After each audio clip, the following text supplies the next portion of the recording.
All right, we're live. Yeah. Hi, everybody. Welcome back to Crypto Talks. Hey. I'm still me. I'm Phil.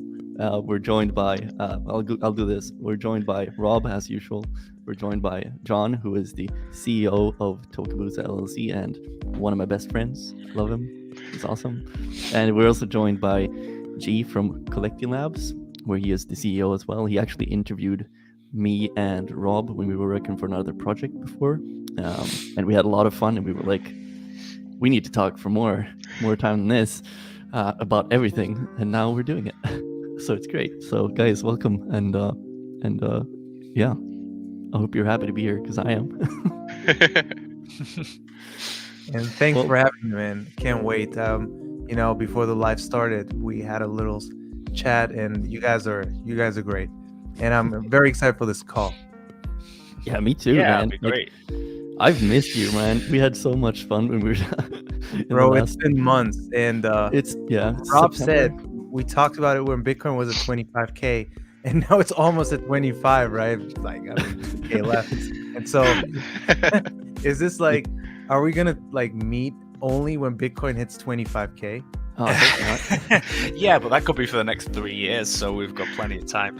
Yeah, so we'll always sit in this room, and then I'll have a bot that every time Bitcoin hits 25K from up or down, we will go live until it's not on 25K anymore. So we hope to find a range, right? So we can just live. But that was a strong statement by Rob, and I want to get like at least like maybe some technical analysis or so why he thinks that it's going to be there for 3 years. Ooh. I mean, we can start with that. I mean, we did a live show a few days ago, Rob, and right now, I let's do this. I'll do this. This is the TA we've got right now, and I can run this over, and then we can get stuck on this forever if you guys want. It's cool by me. Let's go for it.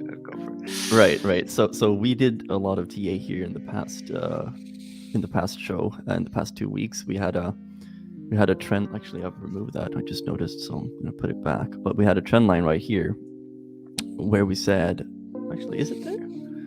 Was it that? No, it wasn't. It wasn't even that. It was somewhere else. Either way, actually, that wasn't. We were doing it on Solana the first time we had a trend line, but we had a crack through on this one where we said, I think that day we said, if it does this, it's going to go up, and it did, and we ended up here. And then we did TA, and we said on Monday, and we said, okay, if we go through this line, we're going to go, and we want to end up inside this box that we made, and I think the box was basically this. And it just went through that, and now we're past this long-term trend line, which is from all the way up from the all-time high, and it also creates this wedge, right? So right now we're just waiting to see what the reaction from the market is going to be on Monday, basically, in my opinion, because the markets are closed. All the institutions are not really doing anything right now. It's just retail right now, and if we close this week above this line, I could definitely personally at least see institutions saying either cool, profit, boom, or hey, let's buy more, and then they buy more. So I kind of also think, China is celebrating New Year, the New Year. The year I'm of not the buying rabbit, that. right? It's like holiday season. I don't know if I was actually expecting more bearishness. Like 2 weeks ago when I heard about that, or 3 weeks ago, I thought like, okay, there is going to be low volume, and now of course we see that volume is slowly decreasing. So at some point it's going to be saturated, and at some point traders will take profits. This can't go to the moon nonstop without any healthy pullbacks. So I'm kind of like, what if we touch 24, 25 before we see a much larger correction, like a healthy pullback, maybe down to, I don't know, 20K, 21K. But what do you guys think? Do you guys think we can still see like a nice fake pump maybe to 25, and then I don't personally see it getting all the way up to 25. I think it's going to bounce just maybe around like that 24 marker, a little bit above, but I don't think it's actually ever going to hit 25 this time around. Just based on how the chart's kind of moving, and based on some of the TA I did with Phil the other night. Yeah, it's actually, I have to say the only real resistance we have is this Fibonacci level, which lines up with this right here, this top. So I could say I kind of agree with you. I think it might just go there and then have to retest somewhere around here. But if it just I don't think it's gonna blow through. It has to correct. You look at the Bollinger Bands, like it has to kind of do, in my opinion, it has to do something like this and then that, and then maybe test again. But hey, Rob is the king of macro, so Rob, take it away. So this is kind of it, and this is I'm a bit of a stuck record on that, where whenever people go and talk about, oh, crypto could do this and crypto could do that, and I'll always just be like, what does the macro say? What does the big picture say? And we're looking at this current trend line and seeing Bitcoin break above it, and that's good. This is it's actually nice to see some sort of sign of relative strength for Bitcoin, because if we just take a look at my screen at the moment, there we go. Yeah, so here essentially is the same trend line, nothing more than that trend line on the Nasdaq, and it hasn't broken above yet. It's you can kind of picture it as that you've got the same technical pattern, this descending wedge, and yes, it may break up, but it hasn't yet. You can. Oh no. You can something, but while we wait for Rob to be unfrozen. I was filling the gap, like you can't not speculate or something. Yeah, you like that a little bit. Shout for a sec. Yeah, cool. Just for a sec. Yeah. So okay, different chart, same scenario. Here's the S&P 500. It's both of these, the big picture, stock markets are still under resistance. If you look at the Dow, it's a much better picture overall, in that the Dow has put in a higher high. It's put in the start of an uptrend, but it's still potentially in a position where it could roll over and just range for. The Dow Jones has essentially ranged for the last. This goes back to April 2021. You're talking nearly, getting on for 2 years in a, flat line. So the most bullish stock market is the safest and least risky. The S&P is underperforming the Dow. The Nasdaq is underperforming the S&P, and crypto has underperformed the Nasdaq. So we have this very clear narrative of risk that the market is this is the first real sign of relative strength from crypto, and that's good. It's great to see that relative strength, but how far can that take us if the macro picture does decide to roll over? There's not necessarily suggesting it does. We could have, say, Monday, Tuesday, the stock market opens and everything opens green. It's a huge break of all these resistance, of this resistance diagonal on the Nasdaq, on the S&P.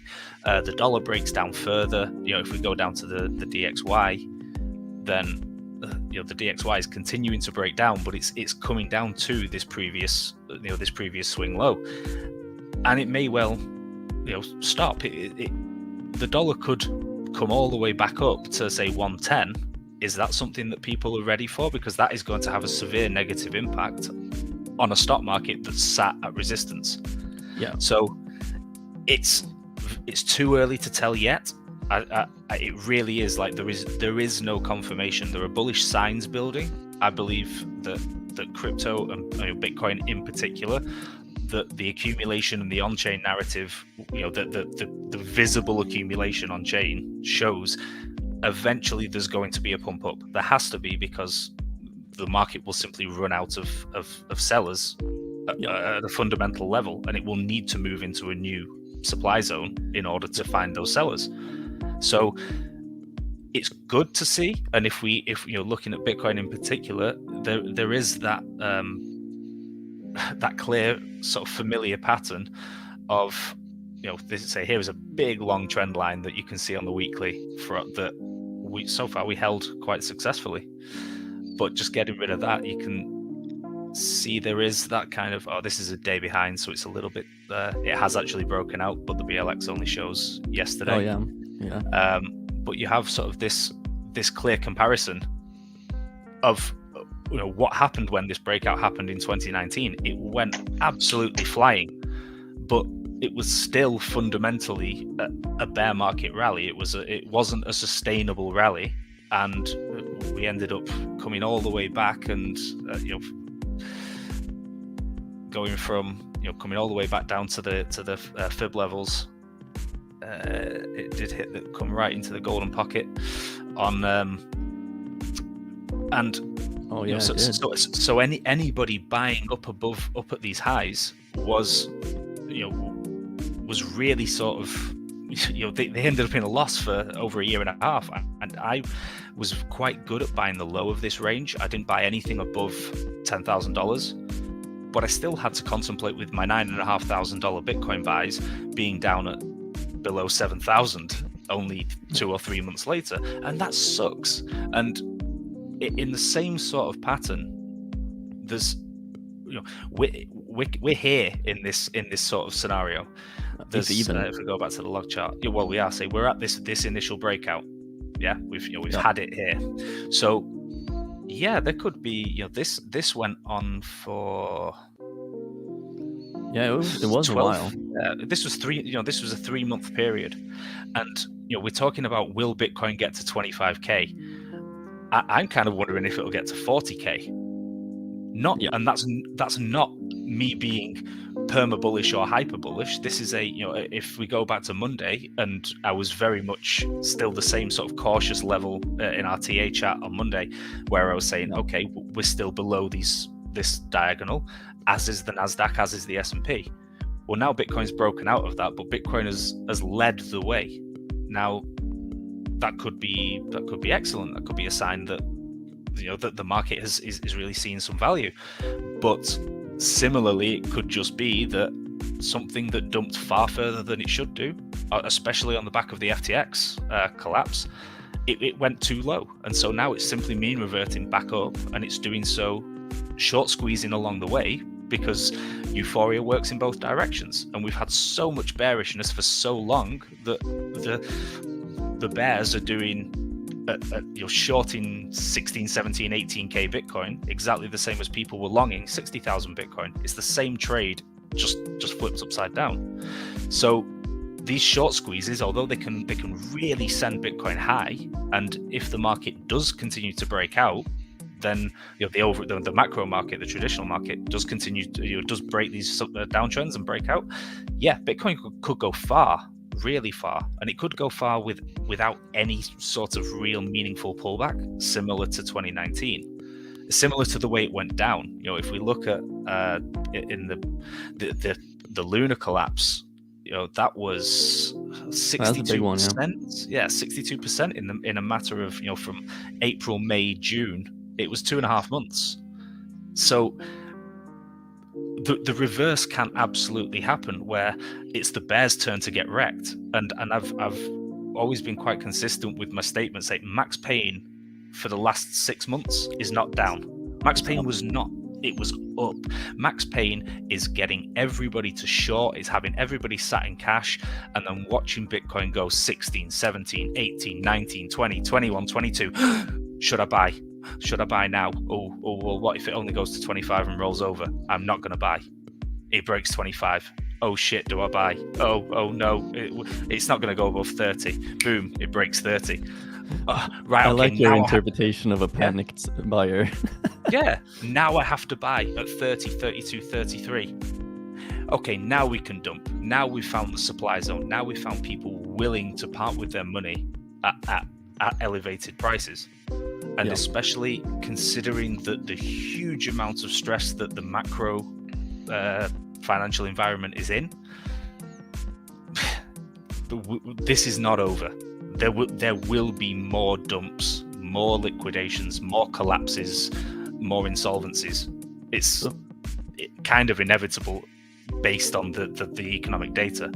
Yeah. So patience.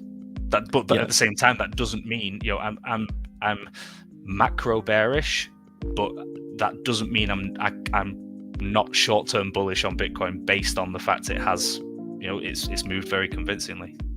Yeah, So- I'm willing to agree with basically everything. I just want to add a super quick thing to this, and then G, I think you're sharing your screen. You want to show something too, but I want to add something to what Rob just said.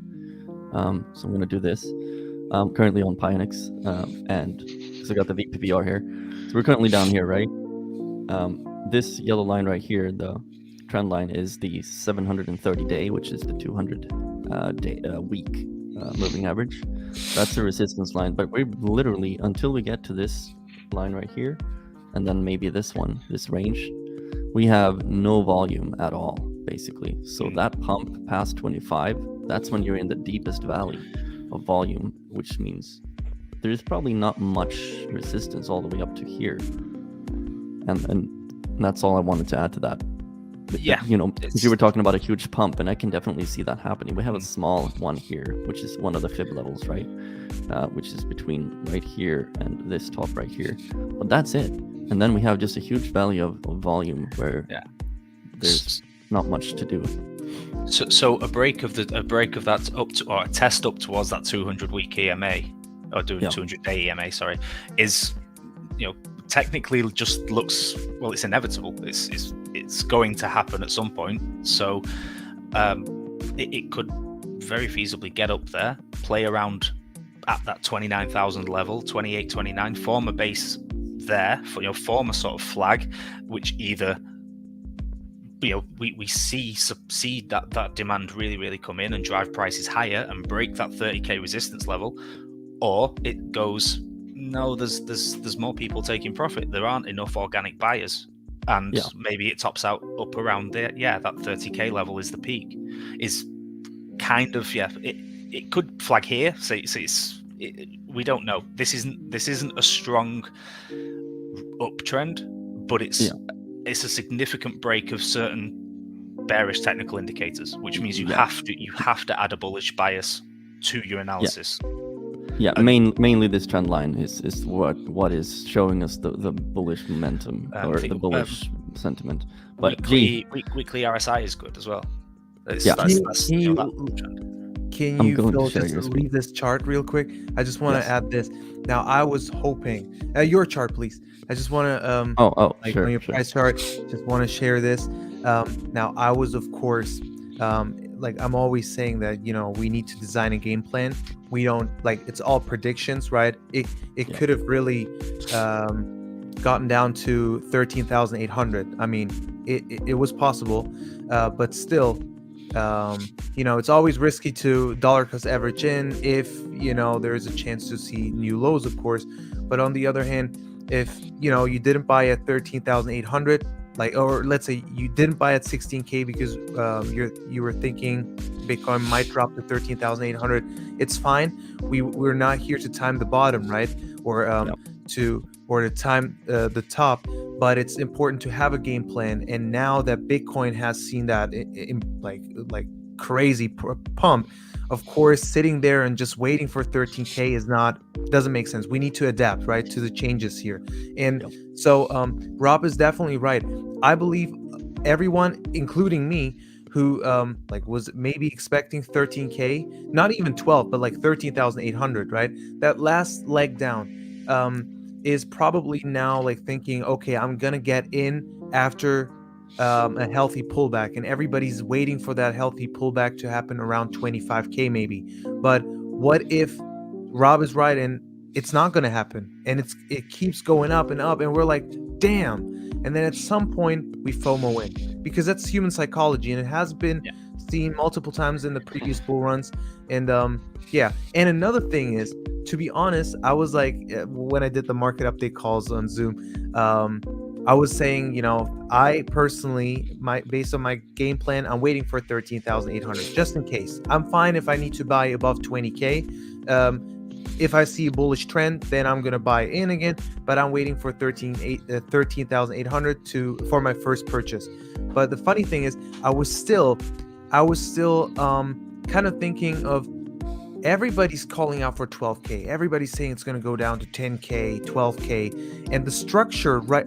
You see that the last, like, since November, or even like since September, I would say, that move, like we've seen new lows all the time, right? That bottom, basically, we've seen Yeah. new lows all the time, and everybody was saying, oh, it's going to go down to 12K.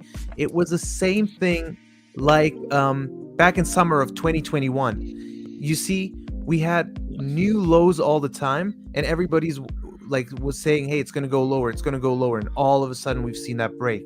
And I was like speculating, hey, what if we're all wrong and it's gonna, because we're seeing these new lows, what if all of a sudden, I got a phone call, wait, hold on. No worries. What if all of a sudden price goes up, right? Because we see these new lows, and everybody's expecting, the human psychology, everybody's expecting new lows, etc.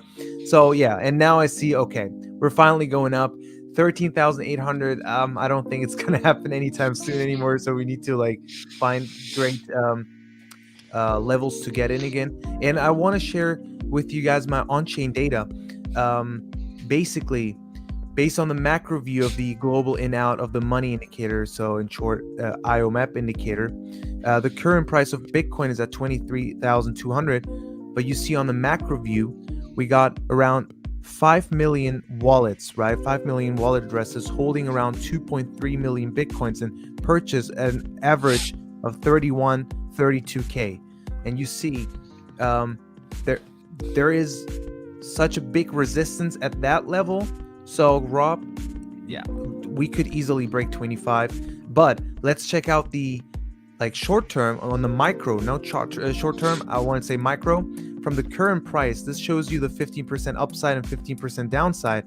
And you see we conquered these big circles. All of them are in profits. These are the people sitting on a loss. They have purchased at 24K, etc. But you see the circle is so small. There is no potential selling pressure from these people. So that means the only thing is going to be psychology. Someone willing to buy at that price, because based on chain data, there is no previous buyer, like a Bitcoin holder that purchased at that level. So we don't have that many weekends, and selling pressure is going to be so low that we could easily break out of 25K. And you can see easily we could see these highs here. And this is why I'm kind of like, okay, I don't want to sound super bullish, but I'm saying, hey, if we go low from here, this is going to be the greatest bull trap ever for Bitcoin. But right now I'm like, hey, let's wait for that healthy pullback. But what if the healthy pullback is not coming anytime soon? Yeah, I can say this. I know that a lot of people are waiting, including all four of us, probably. I don't know about you, G, but I would not be sad.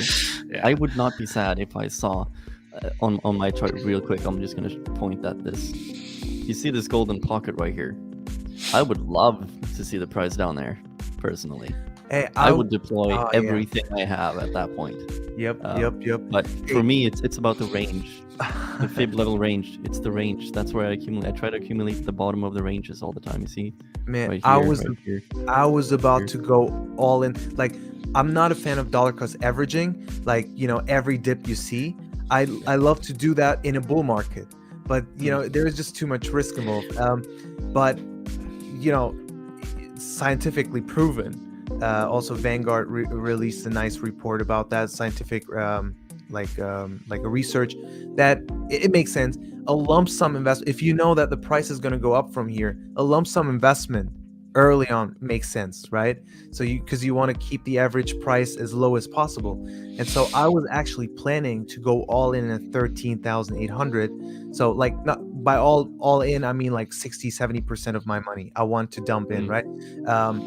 Because I was like, hey, everybody's calling out for 12, 13,800 should be the bottom, and now I'm like, damn, I should have bought in at 16. But this is the tether dominance, and it's interesting to see. I also love the VPVR indicator, and currently we are at this peak here, and we've seen a huge sell-off, and now finally, even on the daily, we can see that bullish divergence. It's gonna take some time. You guys know better than I do, but Rob is kind of I'm also hoping that the dollar index is finally moving up again. No new highs, of course, but at least a nice pump that can help us see some I would say bearish moves for Bitcoin. I mean, a healthy correction where we can enter again. But for now, Tether dominance super bearish. I hope we can find some support at this level here, or worst case, like down at 5.92%. And then I would say, okay, it's time to short, and we'll wait for a great entry again. But hey, you were talking about that. Let me bring up the Binance chart. I love to use the EMAs also, like you guys do, and I found this interesting thing here. I was just experimenting, and this was really cool. On the monthly time frame, no, it was on the weekly. On the weekly, guys. Was it on the weekly? I was like literally yesterday I found out that the 50 EMA is also crossing above the 200 EMA, but I need to find what time frame that was, because we've never seen that before, and for Bitcoin. And so let me find it and then I'll share it here, because I need to find out what time frame it was. Where does it end up if you go to log chart? Because they usually move around a little bit.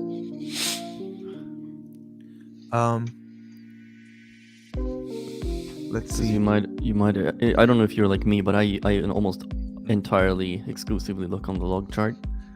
Yeah, me too. But right now I'm like, I need the to 3D. I like the layout, by the way. It's like you got like a eggshell white background or something. Yeah. Cool. Yeah, let me find it. But it was interesting to see that, the 50 EMA was close to break below the 200 EMA, and we've never seen that before. And I was like, man, what if this is the greatest bull trap ever? But I highly doubt that.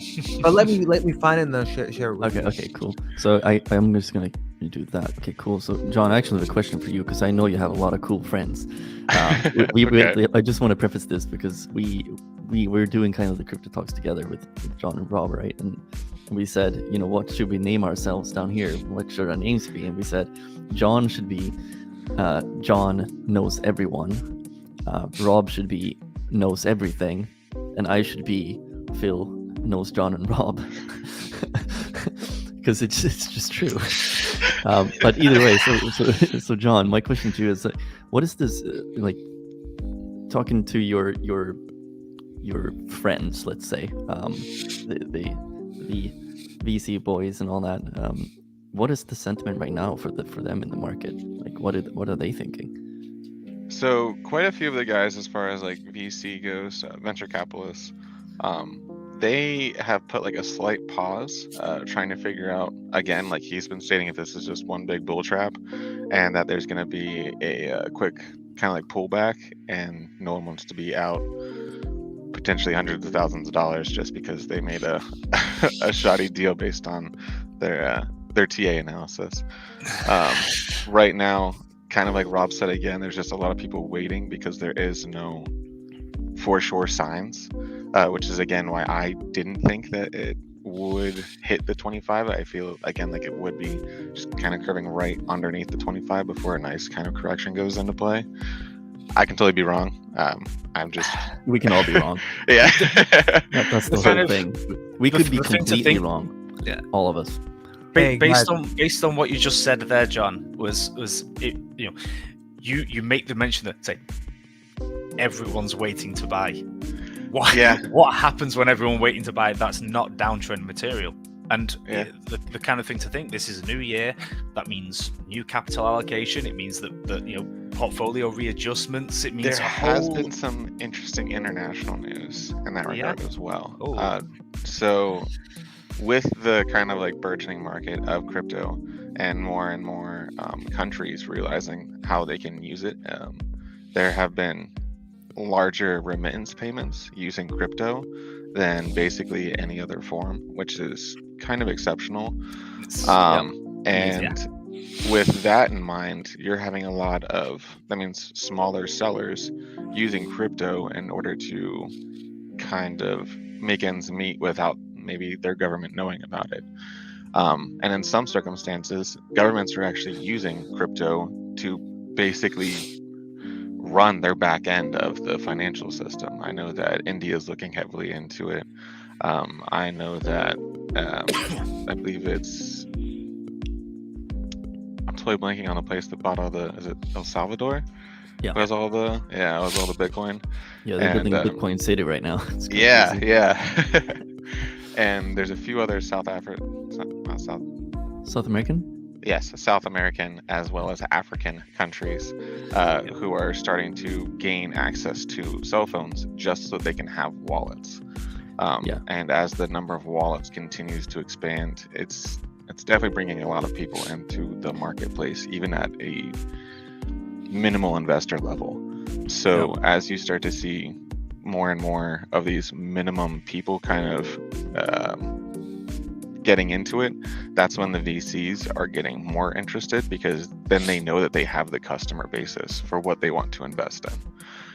I know one thing right now, you have some of these larger companies where they're very excited about the opportunities that Web3 presents, but maybe they're scared about the tokens involved, or they're scared about what the SEC is going to say, because big bad SEC is going to do whatever they want to do.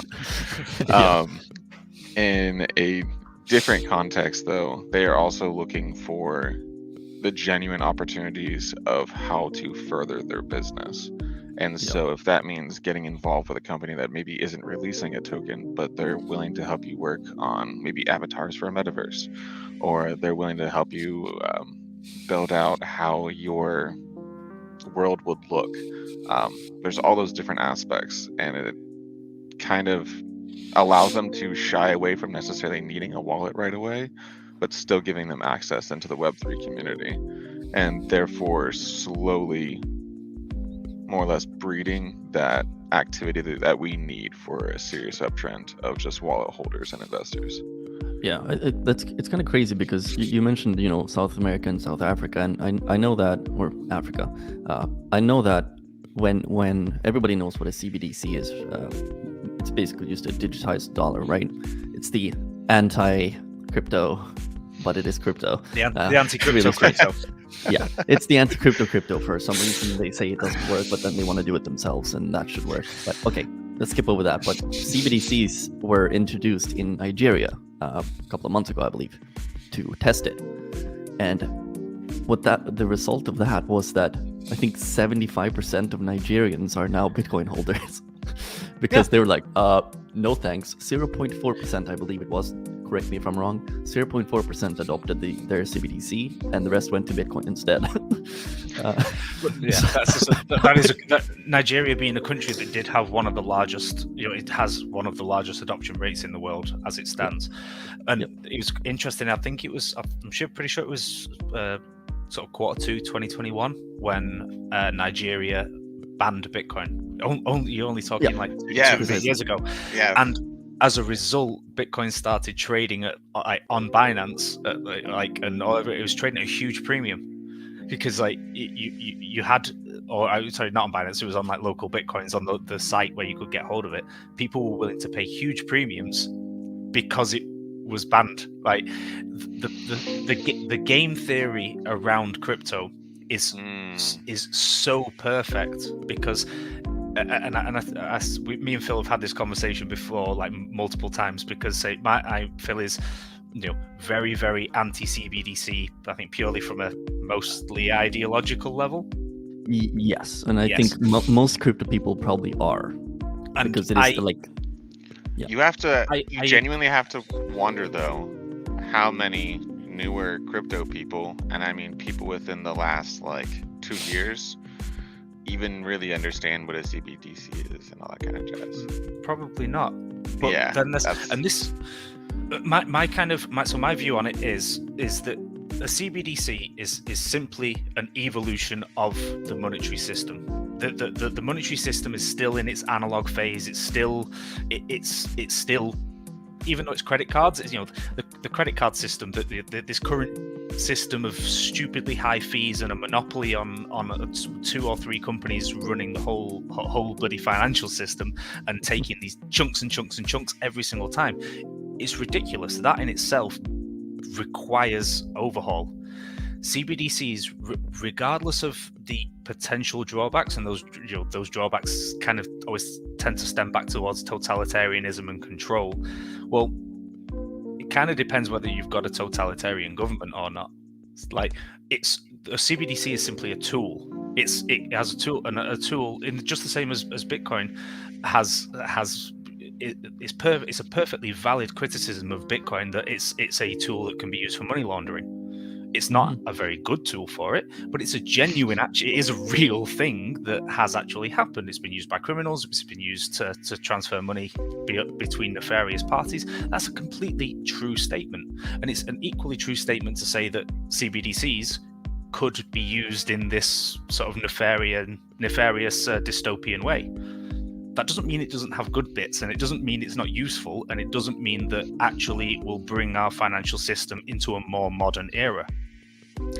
With regards to how well it does for Bitcoin, it's to me, the game theory then plays out when CBDCs become widespread, because if you have this dystopian use,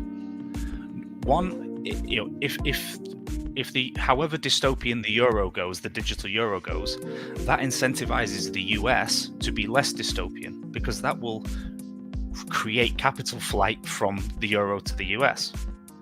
A smaller country, say Turkey has a motivation then to be much less dystopian, even though they may, depends what state their currency, their politics are in. If they've got a totalitarian dictator, maybe they're not going to go about it the right way, but they have an incentive to be more democratic and more, take the good parts of CBDCs and drop the bad bits. If they don't, they will end up losing out economically to those who have, say El Salvador, who go, well, we'll have a CBDC backed by Bitcoin. All of a sudden, their CBDC is more trustworthy, it's more backed, it's got some features which are provided benefit over the Argentinian CBDC. So where do we decide to invest? Do we decide to invest in El Salvador or Argentina? So there's that very much that sort of duality of function, utility, and risk. There's good and bad bits to everything. CBDCs are just a tool that can be used for bad. It could also be used very positively. People talk about, they can track everything that you buy, they can track everything that you do. You'll be really, really worried when you find out what the police can already get hold of your credit cards, they can already get hold of your bank accounts, they can already see everything. I think your phone records, your text messages. My counter argument to that we had the discussion before, Rob. I think my counter argument was that CBDCs is like Keynesian economics 2.0 versus Bitcoin with not Keynesian. Keynesian. Keynesian, versus Bitcoin being I've lost the. Bitcoin I've lost Austrian. Austrian. Thank you. Austrian economics 2.0, right? So it's like the fight between those two. But I think we both agreed that the solution to what we have right now is not to go back to Austrian economics, which is, back in the day was we had gold, they cut up the coins and all these things, but maybe some kind of hybrid of that, which is what the gold standard was kind of was. That was yes. The hybrid that worked until it didn't work anymore. But either way, I wanna just see if we can respond to Dave here, because he has a pretty good question. He says, could Visa and MasterCard lead massive adoption for the regular people, like having their own CBDC, Visa and MasterCard having their own CBDC, and start issuing more and more crypto-friendly cards? What do you think? I mean, CBDC stands for central bank digital currency, and CBDC, is only issued by central banks. But what Visa and MasterCard could do is issue their own crypto tokens, right? And so, they already, I know that Visa is already very crypto friendly with Ethereum, and many other things. They're pretty much they have skin in the game. But I believe they will play a much larger role because we know it's inevitable. Crypto is coming, and they need to secure their place in this space. And I believe, yeah, absolutely, they will come. And everybody knows, especially with NFTs, etc., the community aspect, right? Especially now after the C word, the pandemic, etc., people now spend more time in a digital world. People are like, we're lazy. We don't want to like go out anymore. We were hanging out with new people from like Phil is in Europe. Rob is also in Europe, I guess, right? But then we have someone in America and this and that. So it's a different environment right now because of crypto also. And so the community aspect has changed, ownership has changed, and probably MasterCard and Visa, they want to have or give a little bit back to the people. And then kind of like a rewarding system that that you can also do with NFTs. But in general, they want the community to have a saying as well. And I kind of feel like, yeah, there is going to be an incentive, and they're working on something. We'll find out anytime soon. We also heard a lot of these big brands, and also Visa, filing many trademarks, Web3 trademarks. So we don't know much about the details yet, but I mean, we're in 2023, and it's going to come. Even if you think about it, my Coinbase card is by Visa. Yeah, Correct. I mean, And I use that every day. this is actually a good thing because, for example, if you want to start using your crypto to make payments and stuff like that in as simple as a way that you do with your normal Visa card, Crypto.com has their own Visa cards. I personally use those. I have the green card. I love it. I use it every day, and it just keeps giving me cash back and all that, and I love that. So that's great. There is a link for that, by the way, in the description. There is Coinbase. You've got even for businesses, you've got Revolut, for example. They have you get your business card and you can fill it up with crypto and stuff like that, I believe. So it's all these companies and Visas and Mastercard. I know They're that already Mastercard specifically has done one with XRP as well, and a few other companies. They're fairly fast about it too. As in, like, once a company approaches them and they've done all their KYC, as long as you yourself are willing to go through the KYC process, you can get almost to any of the cards that you would really want to in regards to Visa or MasterCard. Again, with what Guy said, though, they could release their own token or... we already have a precedent for that, and that's Facebook. Yeah. Where Visa and MasterCard, I'm sure at least one of those was involved initially in that partnership. I think Visa, along with, but what we saw, what knocked DM down the Facebook stablecoin was basically, from what we can gather, regulatory. It was, or it was government saying, "Don't you fucking dare!" Essentially, like that could simply be it. That they go to Facebook and go, "We give you a lot of leeway here. No, you are not doing it," because it would be instant. Think of the size of DM that DM could be with the addressable market that Facebook has.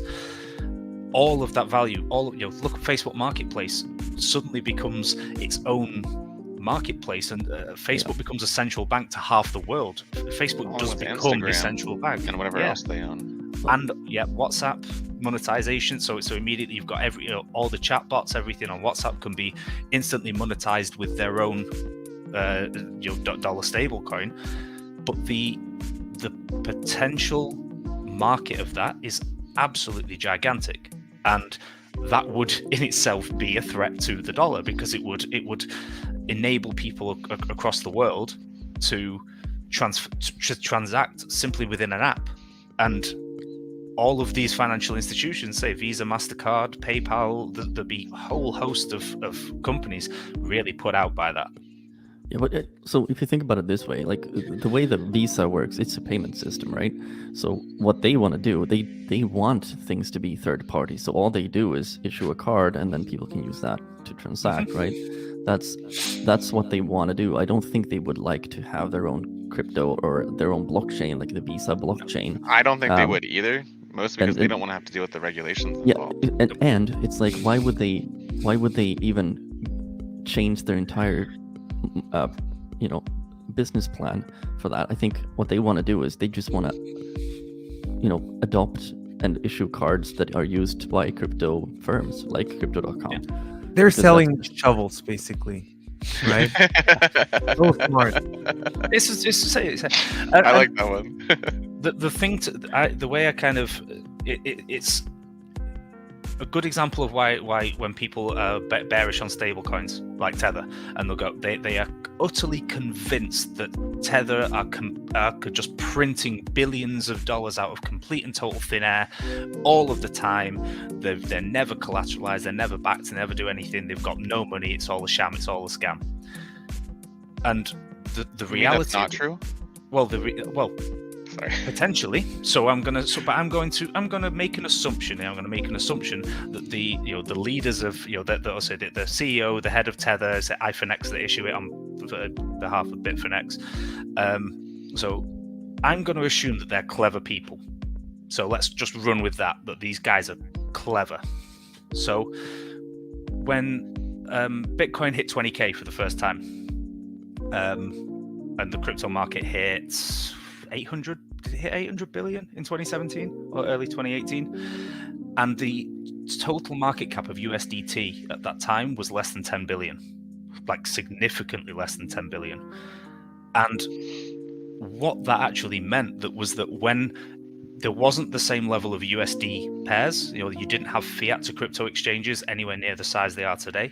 So much of that liquidity, most of that profit taking had to come in through Tether. It had to, you had to cash out via Tether. And what happened was there simply wasn't enough Tether to support the price of Bitcoin.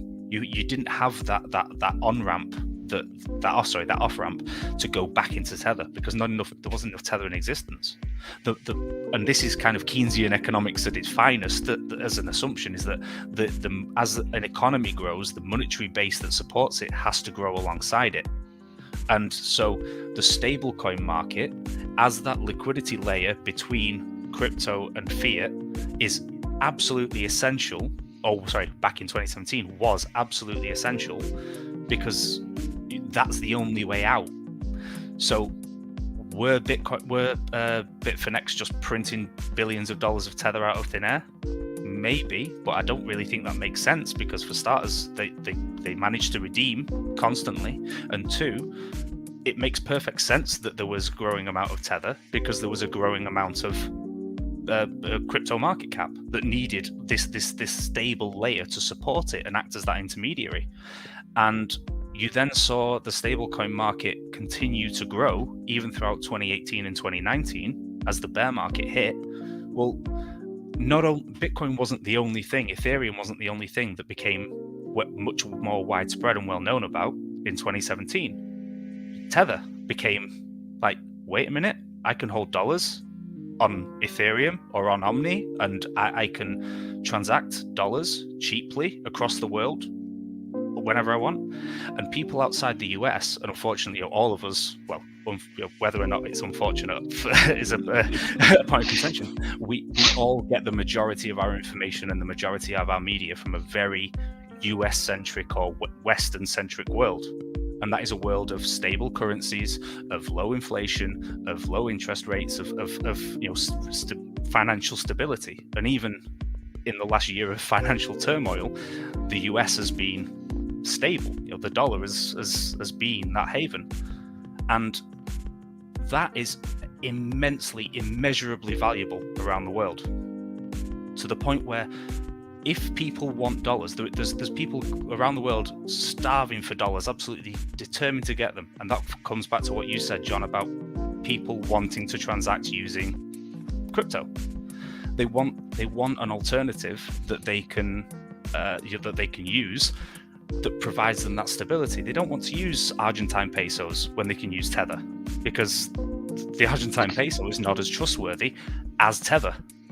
And so when we talk about where's why would these clever people not maybe a little bit, I've got no doubt that, say, when Binance goes, hi, I need $20 billion worth of Tether, here's my bank account, I don't need to send it to you, do I? I can keep that money hidden away in the bank account. Not saying that they do that, but potentially, you know what I mean? Yeah. Potentially they could be like, I'm good for the money. I'll prove I'm good for the money, but I'm not going to send you the money.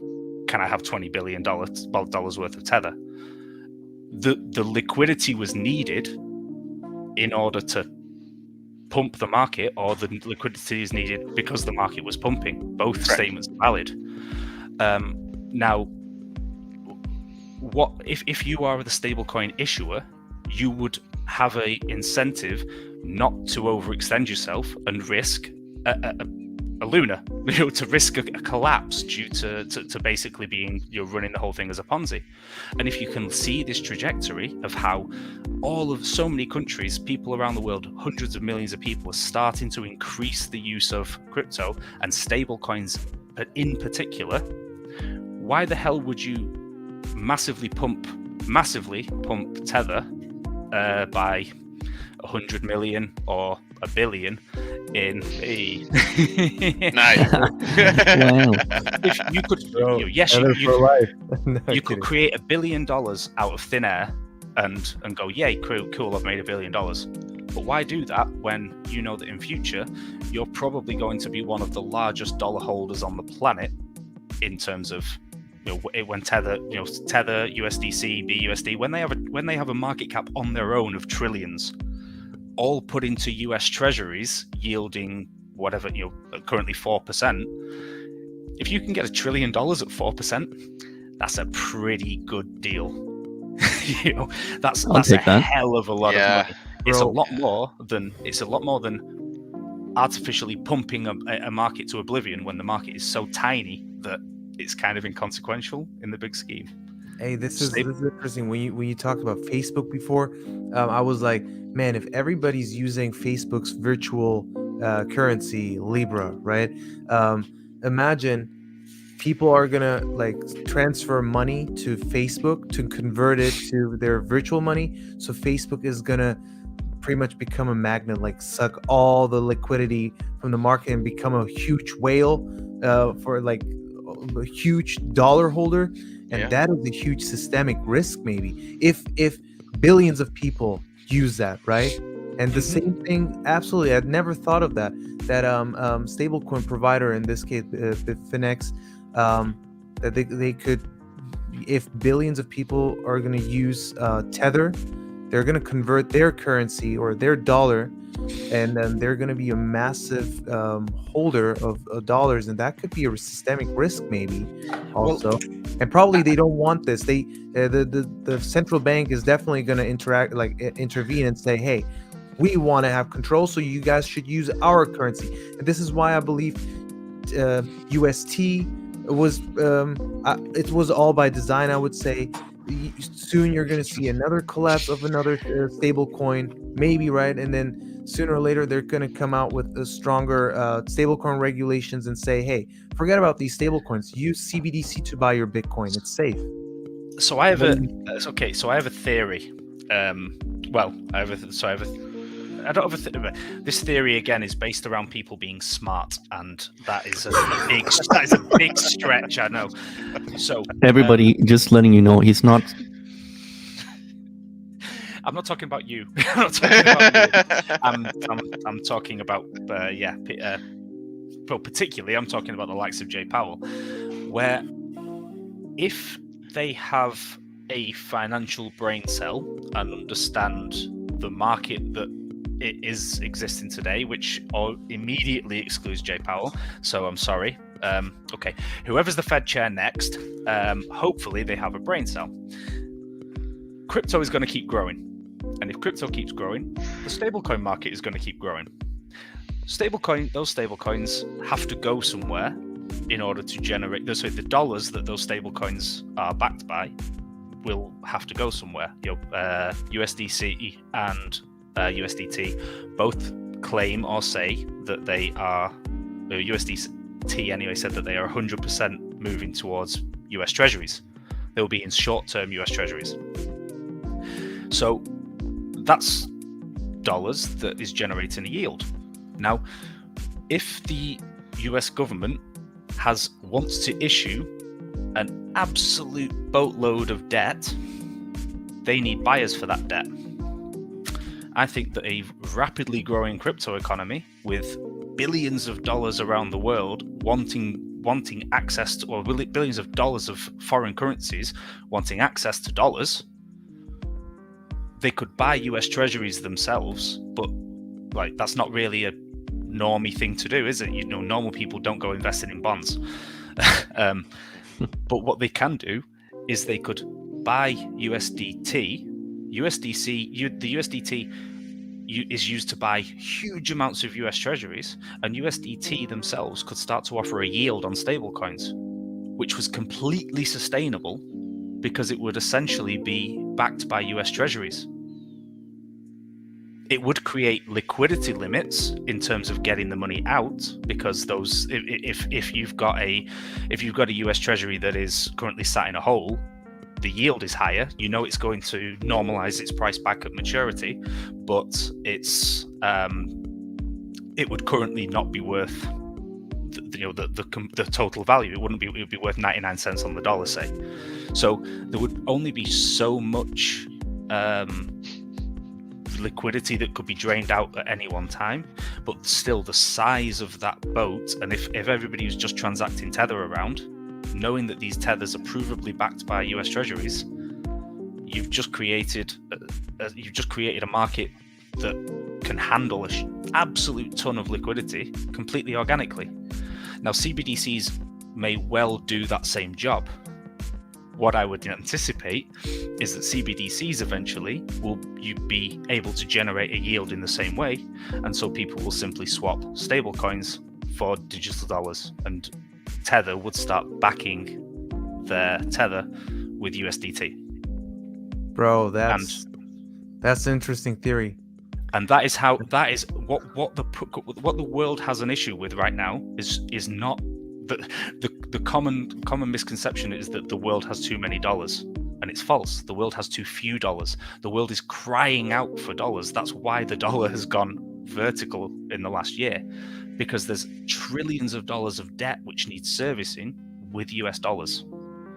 And if the foreign countries don't have access to those dollars, then they have to sell their own currency for US dollars in order to pay that debt. Tether, CBDCs, or in whatever form, these digital dollars provide access to dollar liquidity and the ability to move dollars around the system that has never happened, that never been able to before. Because currently, it's the messed up system of banks central banks issuing debt to commercial banks, which means the commercial banks can lend money out. So the only way that the dollars get out into the real economy is by lending them out. And if nobody wants to buy the debt, if nobody wants to borrow from the commercial bank, then you can't get that money into the real economy. CBDCs and Tether and USDC, BUSD, all have a mechanism to bypass that limitation, and that is huge. That is absolutely gigantic, and that is a genuine real benefit of CBDCs that is not widely spoken about especially in the crypto economy, because I think the crypto economy often is quite insular and isn't really looking at the big picture. They just go, oh, CBDC bad, CBDC control, CBDC government. It's like, no, CBDC is solving major global dollar shortage. Yeah, I could definitely see financially literate people seeing the benefits. Although, generally speaking, most people are not financially literate, right?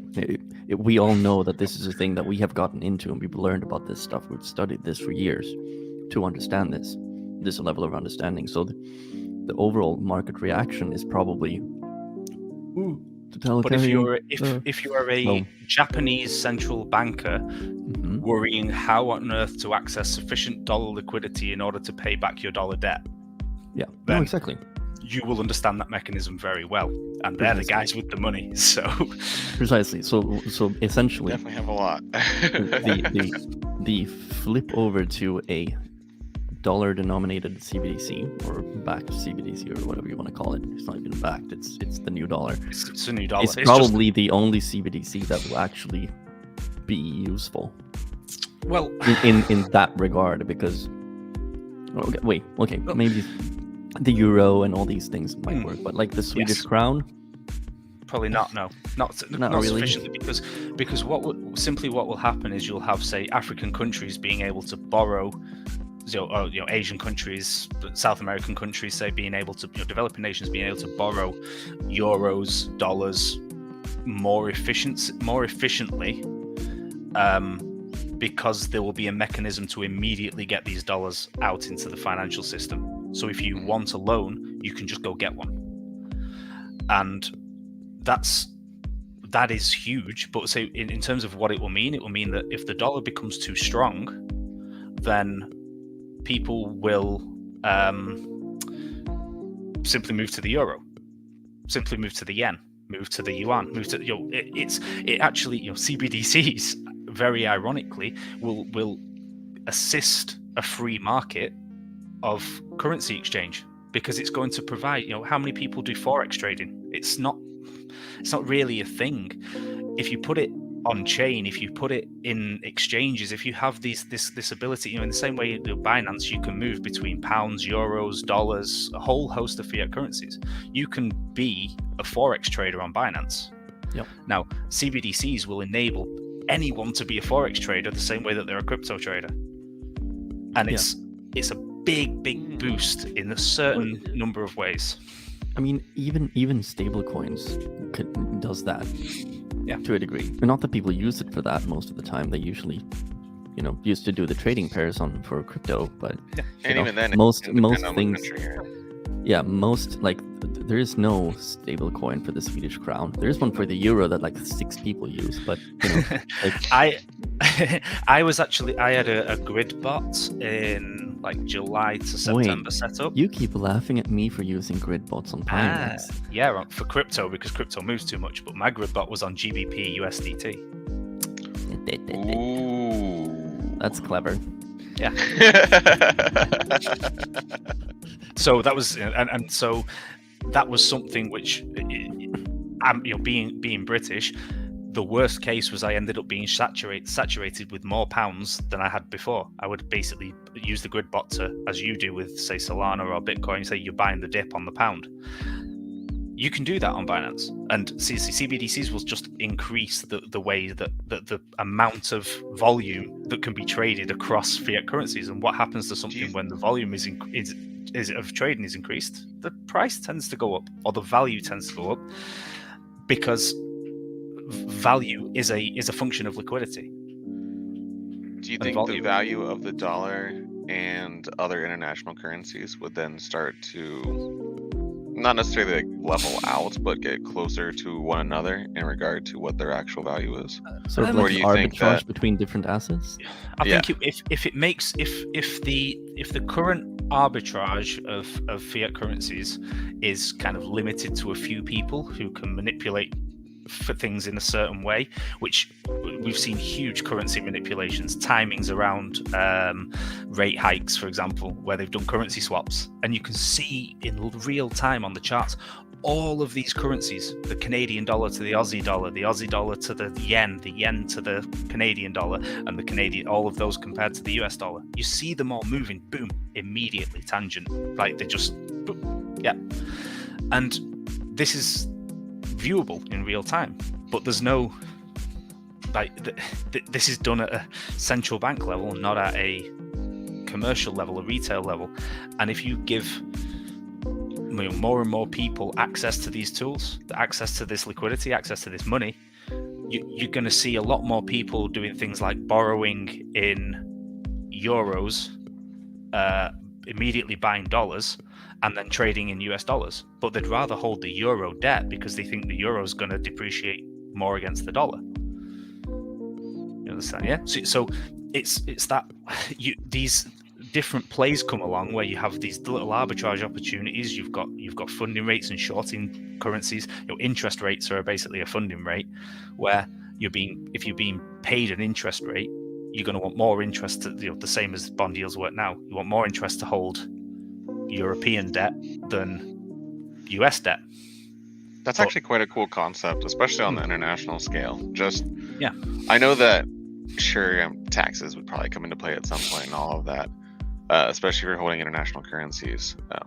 but at the same time, if you're still technically accounting for your losses in regards to the depreciation of the value of each individual CBDC or each currency, then you're still kind of making out in the end, because all your money would, if you're a US citizen, all your money would still be within the US dollars. So you're still overarchingly ahead, which is an odd concept to think about. Yeah, well, it's the same. It just becomes, you pay the capital gains tax on the capital gains you made. Forex is just another way of making gains. So, yeah. Yeah. Well, okay. Damn, that was a heavy subject for the topic. For the Yeah, day, right. for sure. I'm checking out the comments as well. We got great questions here. Yeah, exactly. I'm just about Q&A portion. Sort of. I've David actually sent a question here, and it kind of plays into the next one as well that Jay sent. So Dave asks, what's the healthy way of small investors like him and us, like normal, I guess, retail, to get into the market again? So I'm guessing that's on the to get back into it again, because some people probably sold off around the top, hopefully, and managed to ride the wave down and looking to get in again. And Jay is asking, what are some red flags for people to look out for in order to stay away from Ponzi's, as crypto has a lot of those? Trying to find a good project in a sea of Ponzi's is hard. Yes, that is hard. Yes. G, Do do you you want have to battle David's question CEO first? Or? If Yeah, we- if CEO is- First, okay, let's cover the first one. the first one, yeah, not financial advice. Yeah. We cannot tell you how to get into the market again. Yes, we can. How would We I can do say- it, we or can- how would we Rob can- do it? Let's say it That's a like this. question we can It's very simple. In my mind, it's very simple. For you to get into the market again, or get into the market at all as a complete beginner in crypto, start learning about what crypto actually is. You start looking into projects that you think you might like. Look at the top 10 probably is a good idea. To kind of, because the bigger players are usually a bit slower to move in terms of gains, but it's a safer play for the most part. It's the same thing with stocks. Like the top 3 stocks in the S&P is probably the ones that you're not going to make as much money investing in, but it's probably going to be a safer play for the longer term. And honestly, try to watch as much stuff as you can, like Crypto Talks. We do educational content. The G is the co-host of the Non-Fungible show, for example. They got good stuff there too. Try to follow these, but still don't believe what people say either. It's like, you should never, the first thing to avoid like a Ponzi that Jay was talking about, don't ever listen to anyone on YouTube that says, oh, you should buy this project because it's cool. No. Right. And they should also, sorry for cutting you off, they should also understand that, what Rob, for example, mentioned, highly valuable, but what we're sharing here is also opinions, right? So at the end, we don't really know what's going to happen, but we're speculating, and but we're doing our research. So you can take this and just to give you guys a better understanding, a different perspective, maybe, or to add more information or a different perspective to your game plan. And then at the end of the day, you need to do your due diligence. But definitely, if you hear someone buy this and you get rich, this is gonna go to this is gonna do 1,000x or something, bro. It's all just Ponzi's. Basically, we're answering the second question as well. Yeah. It's just Ponzi's. They just want to hype other people, etc. And I would also say do research on topics like AI, for example, right? All of a sudden it pumps right after ChatGPT talks on TikTok nonstop. Everybody talked about AI. Now it's, in my opinion, too late to get in. I would wait for healthy pullbacks, blah blah blah. But what is important? What solves a problem like supply chain management, VeChain? Is there going to be any other project that does solve that issue? And do I see a future? Do I see a trend formation there in the future? I mean, like, is it going to be trending? And then be a couple steps ahead of the people, and then at some point you are gonna make some great gains there. But it's important that you do the research when nobody's doing it. Yeah, and I want to Another- add to this because if Go I, ahead. if I may, it's going to be pretty quick. So there are 4 parts of investing, right? There are 4 fields that you should be looking into. Fundamental analysis, where let's say you're looking at a stock or a crypto project. Look into it. Look at what the team is, what they've done, who they are. Are they doxed? Are they this? What is the plan? What's the business plan? What are they trying to is it disruptive technology? All these things. Do the fundamentals to understand what it is you're looking at buying, so you know what it is that you're actually buying if you're gonna buy it. Second thing is look at the macro perspective, which is something we discuss a lot here. What is the market doing right now? Like, are we going into a recession? Maybe you should wait. Right? Stuff like that. Just try to understand the market as a whole. Not just the crypto market, the whole financial system. Try to understand it too, at least so you have some basic knowledge. And then you can kind of derive from that whether it's a good or bad time to get in, maybe. And then look at on-chain for crypto, for example. You can see how many people are actually using this chain. Like Solana, for example, has more users than Ethereum at the moment. And they have had about 200,000 more daily active users than Ethereum has had for pretty long time now, and it's still growing. So that should tell you something at least, and it's up to you as a investor to kind of put value into that statistic yourself. It's not up to us, right? And then the fourth and last thing is to be able to do technical analysis, so that you can actually find a technical analysis will not tell you if something is a good investment or not for long term. It will tell you if it's a good investment or when it's a bad or good time to get into a position for that investment. So understanding those 4 will help you tremendously. And I usually talk about timeframes.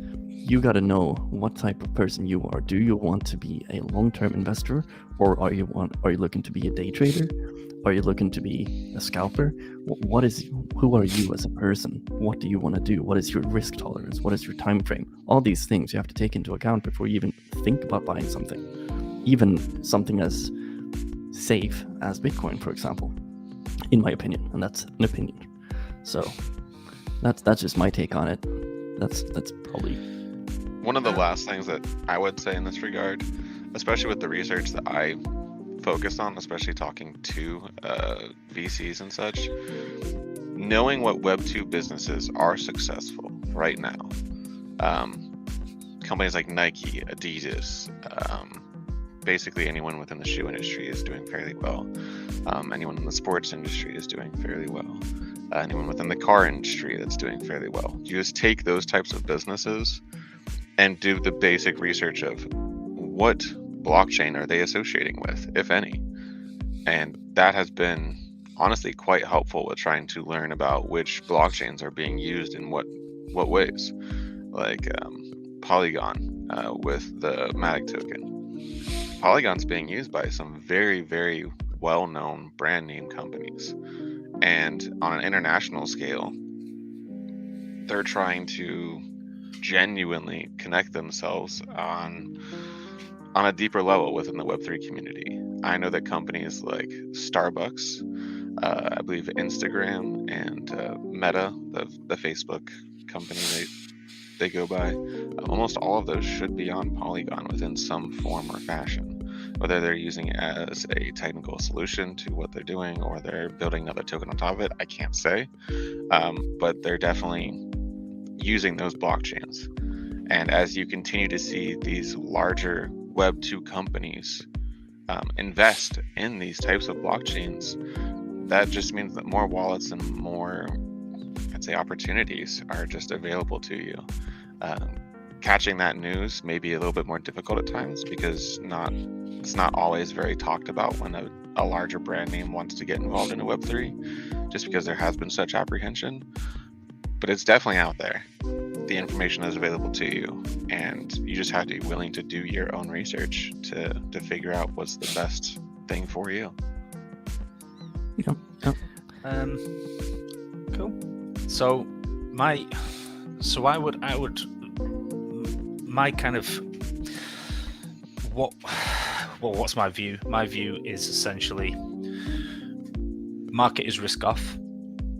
Market is not, the market is risk off. So first and foremost, what should, if you're going to buy, I've always said, this is what I do as a general, DCA Bitcoin.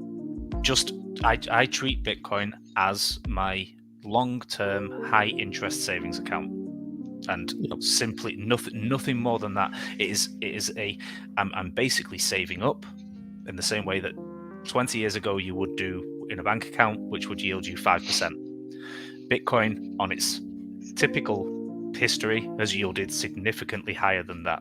If you look at the bear market, 2018, 19, 20, if you take the average price over that period, it's somewhere around sort of $8,500. Even at the lows of this bear market, after a year of complete and total the worst year in financial history in terms of the net worth that's been wiped out of the financial system, you would still have more than doubled your money if all you did was just average Bitcoin through 2018, 19, 20. Find me a bank account that can do that. It doesn't exist. So that's, first and foremost, that would be it. Treat Bitcoin as your savings account. And from there, everything that all three of you said there was valid, like perfectly agree with. I would just say, if you get on, if you're then on a Bitcoin standard, where if you're in the crypto space, in my opinion, you definitely should be on at least some partial level of Bitcoin standard. Then looking at all of the other investments, you look at the likes of Ethereum, Solana, Polygon as ones that have been mentioned.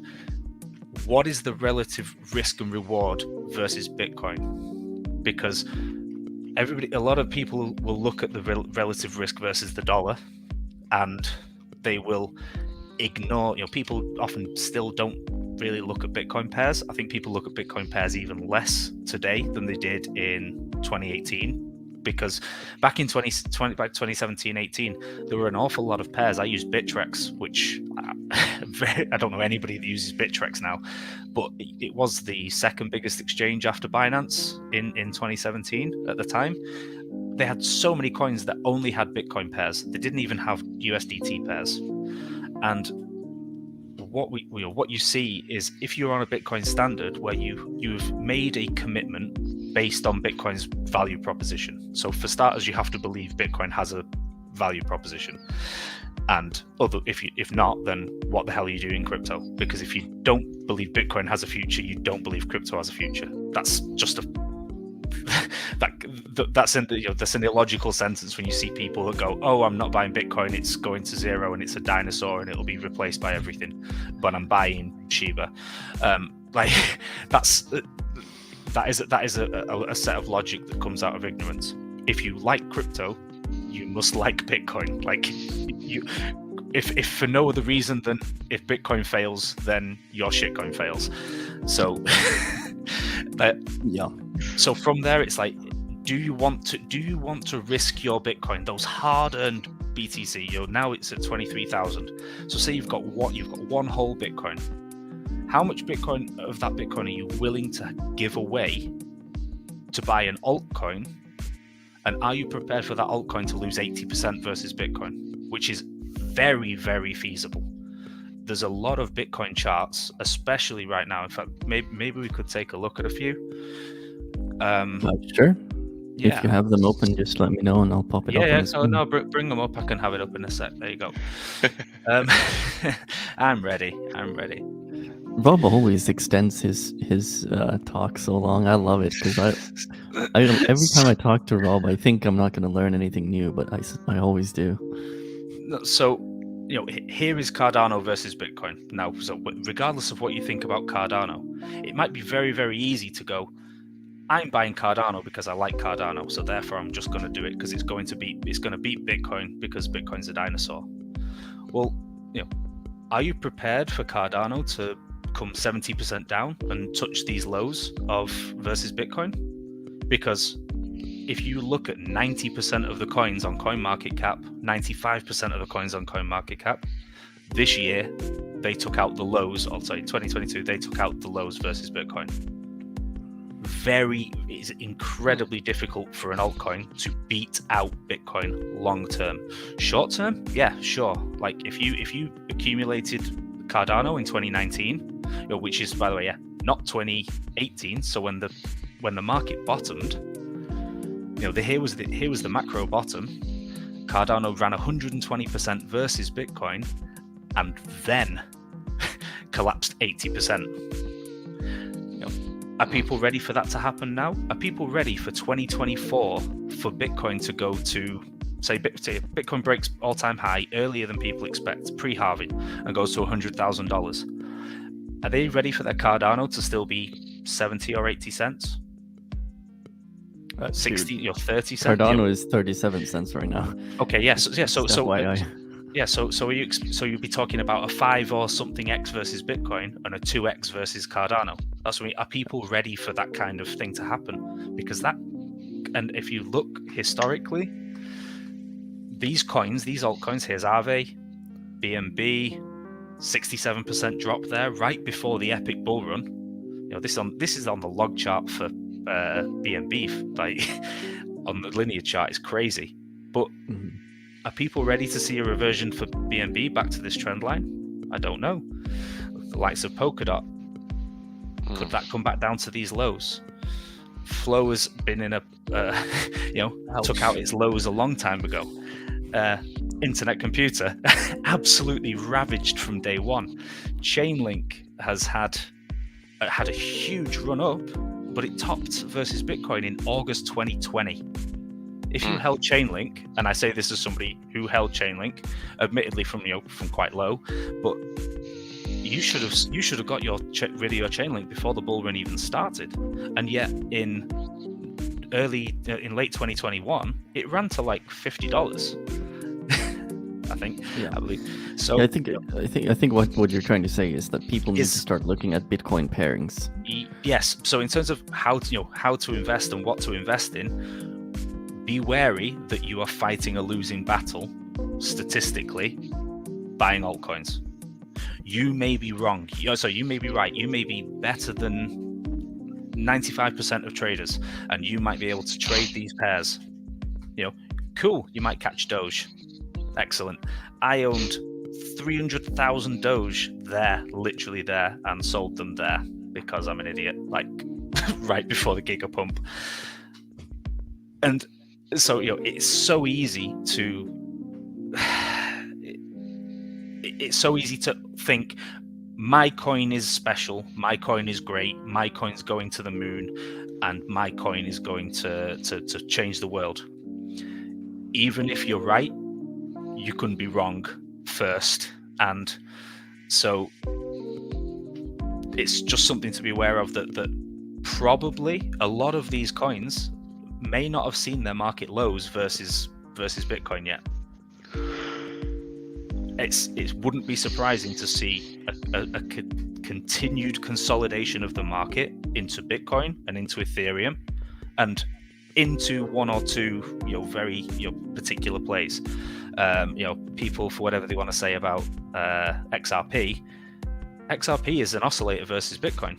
It's done incredibly well with some stupid pumps in 2017 that kind of make people, they skew the perception somewhat, because everybody goes, oh, XRP is going to go back to its all-time high.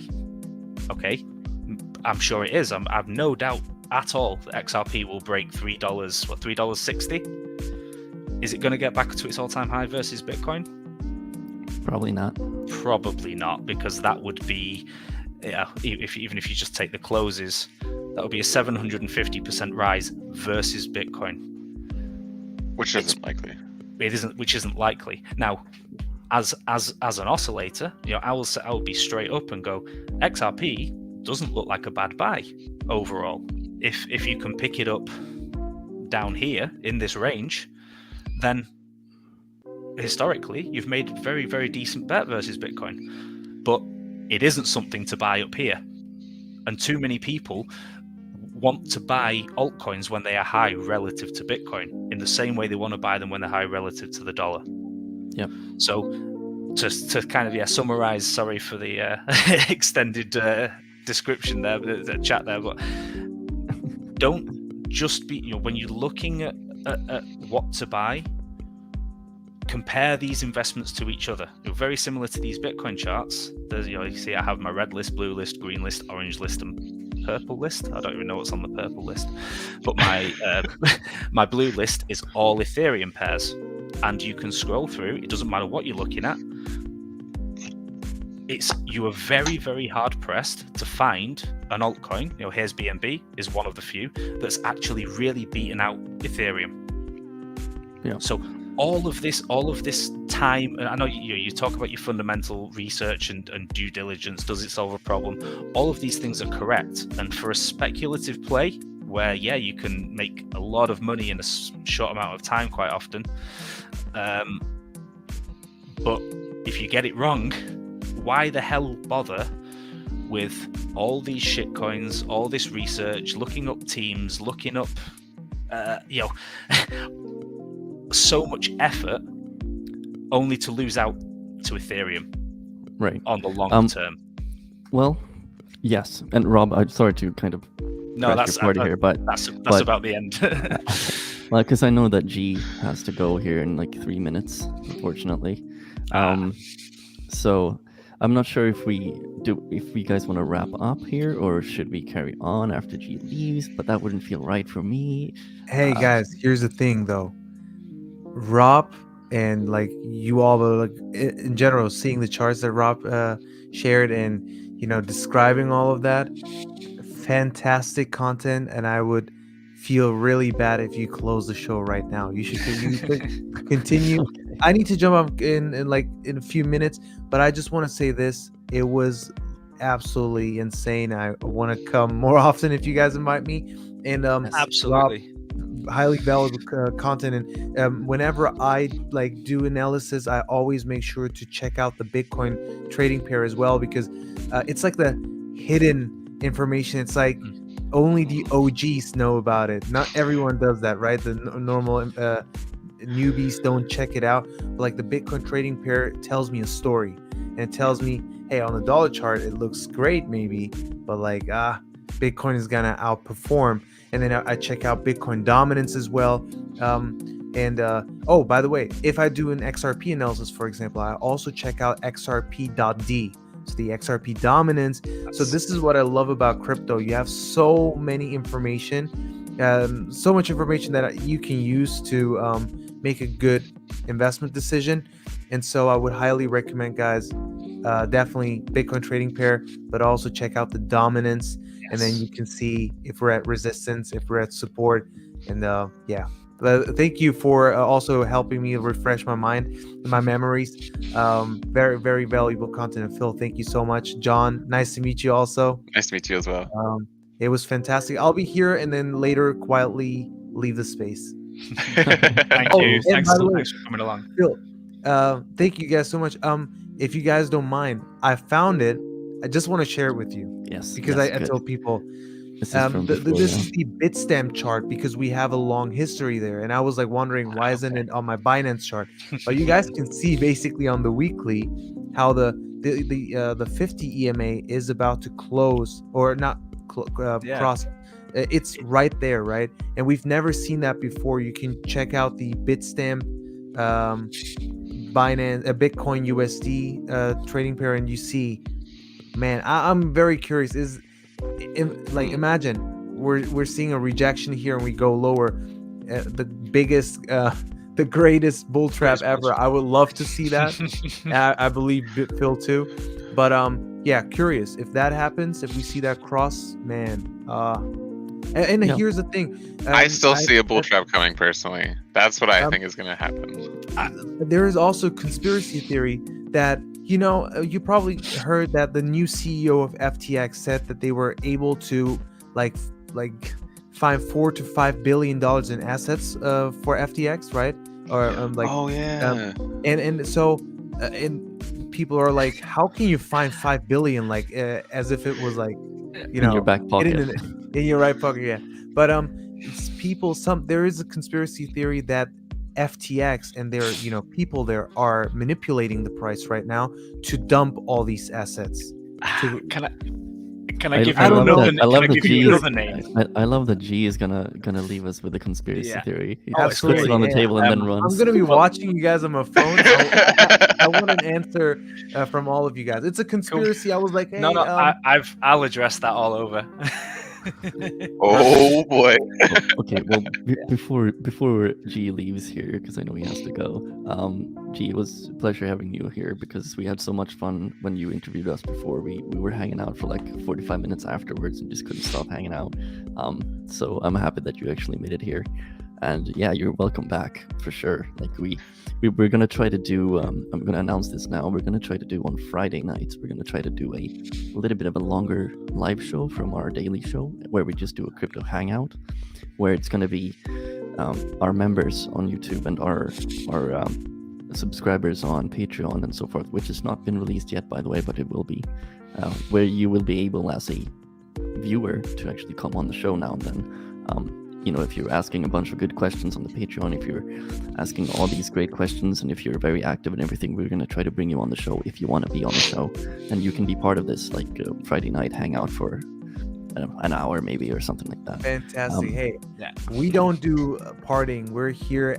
Education is key, right? We're all here Yes. raising awareness and learning all the time. And I can't stress that enough. Guys, if you want to become successful, I'm not saying a millionaire.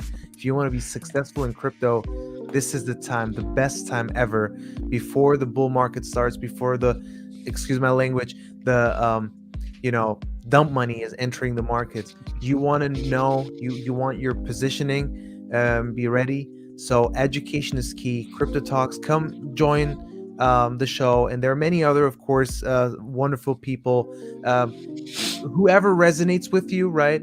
And I know, like, we hung out with Phil and Rob a couple months ago, and a fantastic group. John is also, like, we just met, and very kind person. So this is, Thanks, man. you need to find your environment that resonates with you, and it's all about education. Get ready, guys. Community aspect is important in crypto. It's a new asset class, and then when the bull market starts, you know when to exit, right? Because we're all human beings. At some point you will FOMO in, and then if you have your strong community, maybe Rob is like, yo, what's going on? Why do you FOMO? It's time to exit. You have friends that will hold you just close before jumping off. They will help you. So it's important, and I just want to say thank you guys for so much, and would be more than happy to be here on the show again. Please do. Yeah, cool, man. And thanks Please. for coming on. Yeah, Thank you so everybody, much. go, Awesome. go follow. Yes. Definitely. You can drop your where's your G, you can drop your stuff to me, and I'll put it in the description as well, so they can follow you on Twitter, and the link to your Collecty Labs Discord and all that, because I'm in that one. It's fun. Oh, Yeah. thank you so much, and wish you all a wonderful evening, afternoon, morning, Wherever and you are. See you guys next week. Bye, everybody. Good evening. Bye. Thank you, G. Bye, G. I'm gonna do that. I'm gonna do that, and there we go. Oh, now there's only 3. So now I get to talk conspiracy, yeah? Ooh. Well, okay, it's not Before we necessarily. start talking about a conspiracy, I want to see if we have any cool questions that have popped up as well. I know that Dave said that it was a great masterclass, and his wife is now yelling at him. Okay, so I know that Jay had asked a question in regards to basically the red flags of what to Right, that was avoid, one of the starred ones. This one right yeah. here. And I know that that's something that's honestly a bit more difficult for people, just because they see a new token release or they see something that's currently pumping up a little bit, and they just kind of jump into it hoping that it's going to make them a significant amount of money. They think it's going to run up further regardless of what TA analysis they know. In this situation, trying to find some of those red flags really comes down to the amount of research that you're willing to do about the company. If you're not able to find like a basic background, if you're not able to find honestly the kind of just regular surface level information about a company, even in regards to their roadmap or how the token is supposed to be used, then it's probably something you should stay away from, in my opinion. Other red flags you might see is how they're releasing the token, or who is releasing the token and where it's being released. I know this may not seem like much of a bigger issue for maybe like the small time investors, but when it comes down to getting like certified investors for certain projects, they have a lot of due diligence that they have to go through in order to make sure that what they're investing in is going to actually work out and that it's a valid company. Now, with that being said, there's not much stopping someone from starting an international company in some random island nation and basically offering an ICO or an IPO or whatever it may be, some kind of coin or token offering or stock option. And in those regards, there's not going to be next to any information on it, and more than likely it probably hasn't been filed correctly with the SEC. That's just my guess. Within that, now you're also running into, are you investing in something that you legally can't even hold? Because there are plenty of tokens that do exist right now that have never had a Reg D filing with the SEC, which means basically that any American that's buying that token now puts that token in violation of the SEC. And they can in some way go after you because Americans have bought it and you haven't done your due diligence.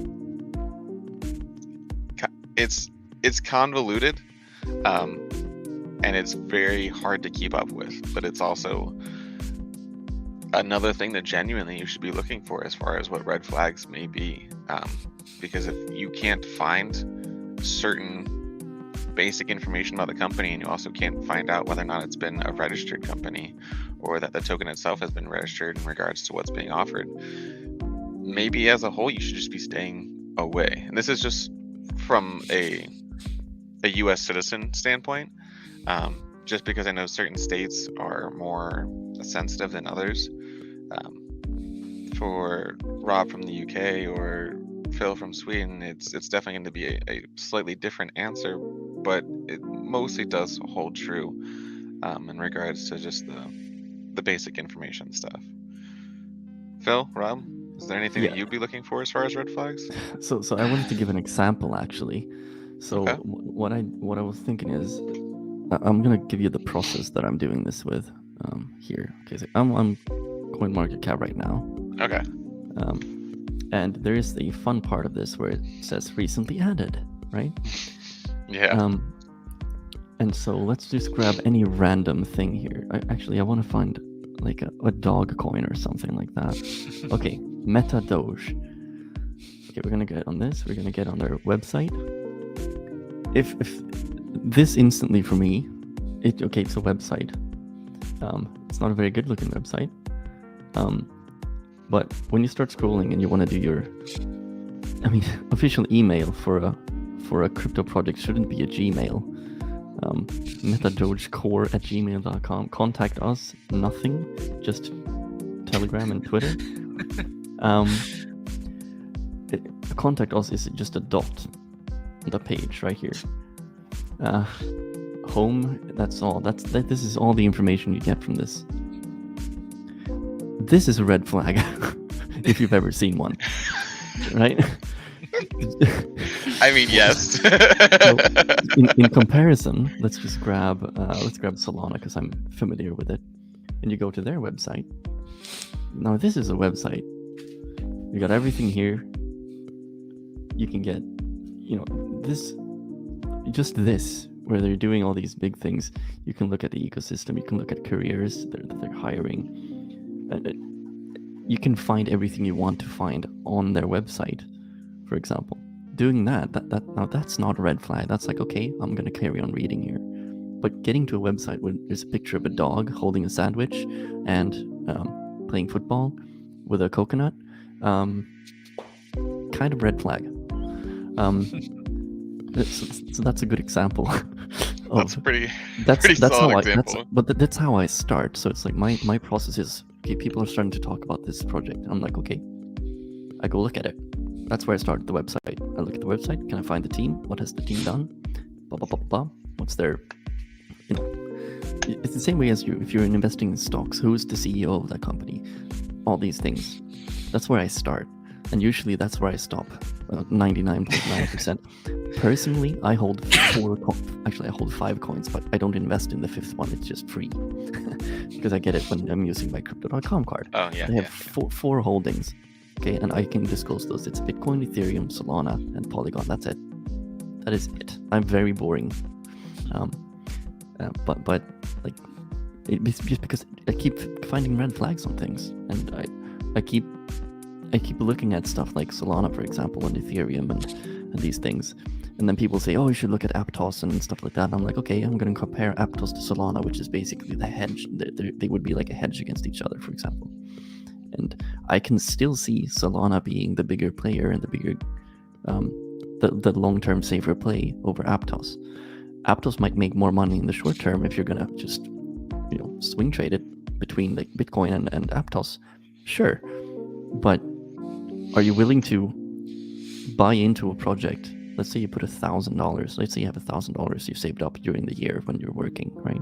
In your 9 to 5, and you toss in $1,000 into whatever, blah blah coin, and it pumps 300%, and you're like, oh yes, it pumps 3,000%. You're like, oh yeah, it's gonna keep going. Then you go to bed and you wake up the next morning, it's at $1, it's at 0, and you're like, oh, okay. That's those things happen. I'll just letting everybody know those things happen more often than not. So red flags, look for the red flag first, and then start thinking about all the other stuff. As long as you feel like, okay, I believe in this project, just from looking at, don't even care about the price. Don't even look at that. Just look at, what is this? What is this for? What is it gonna disrupt?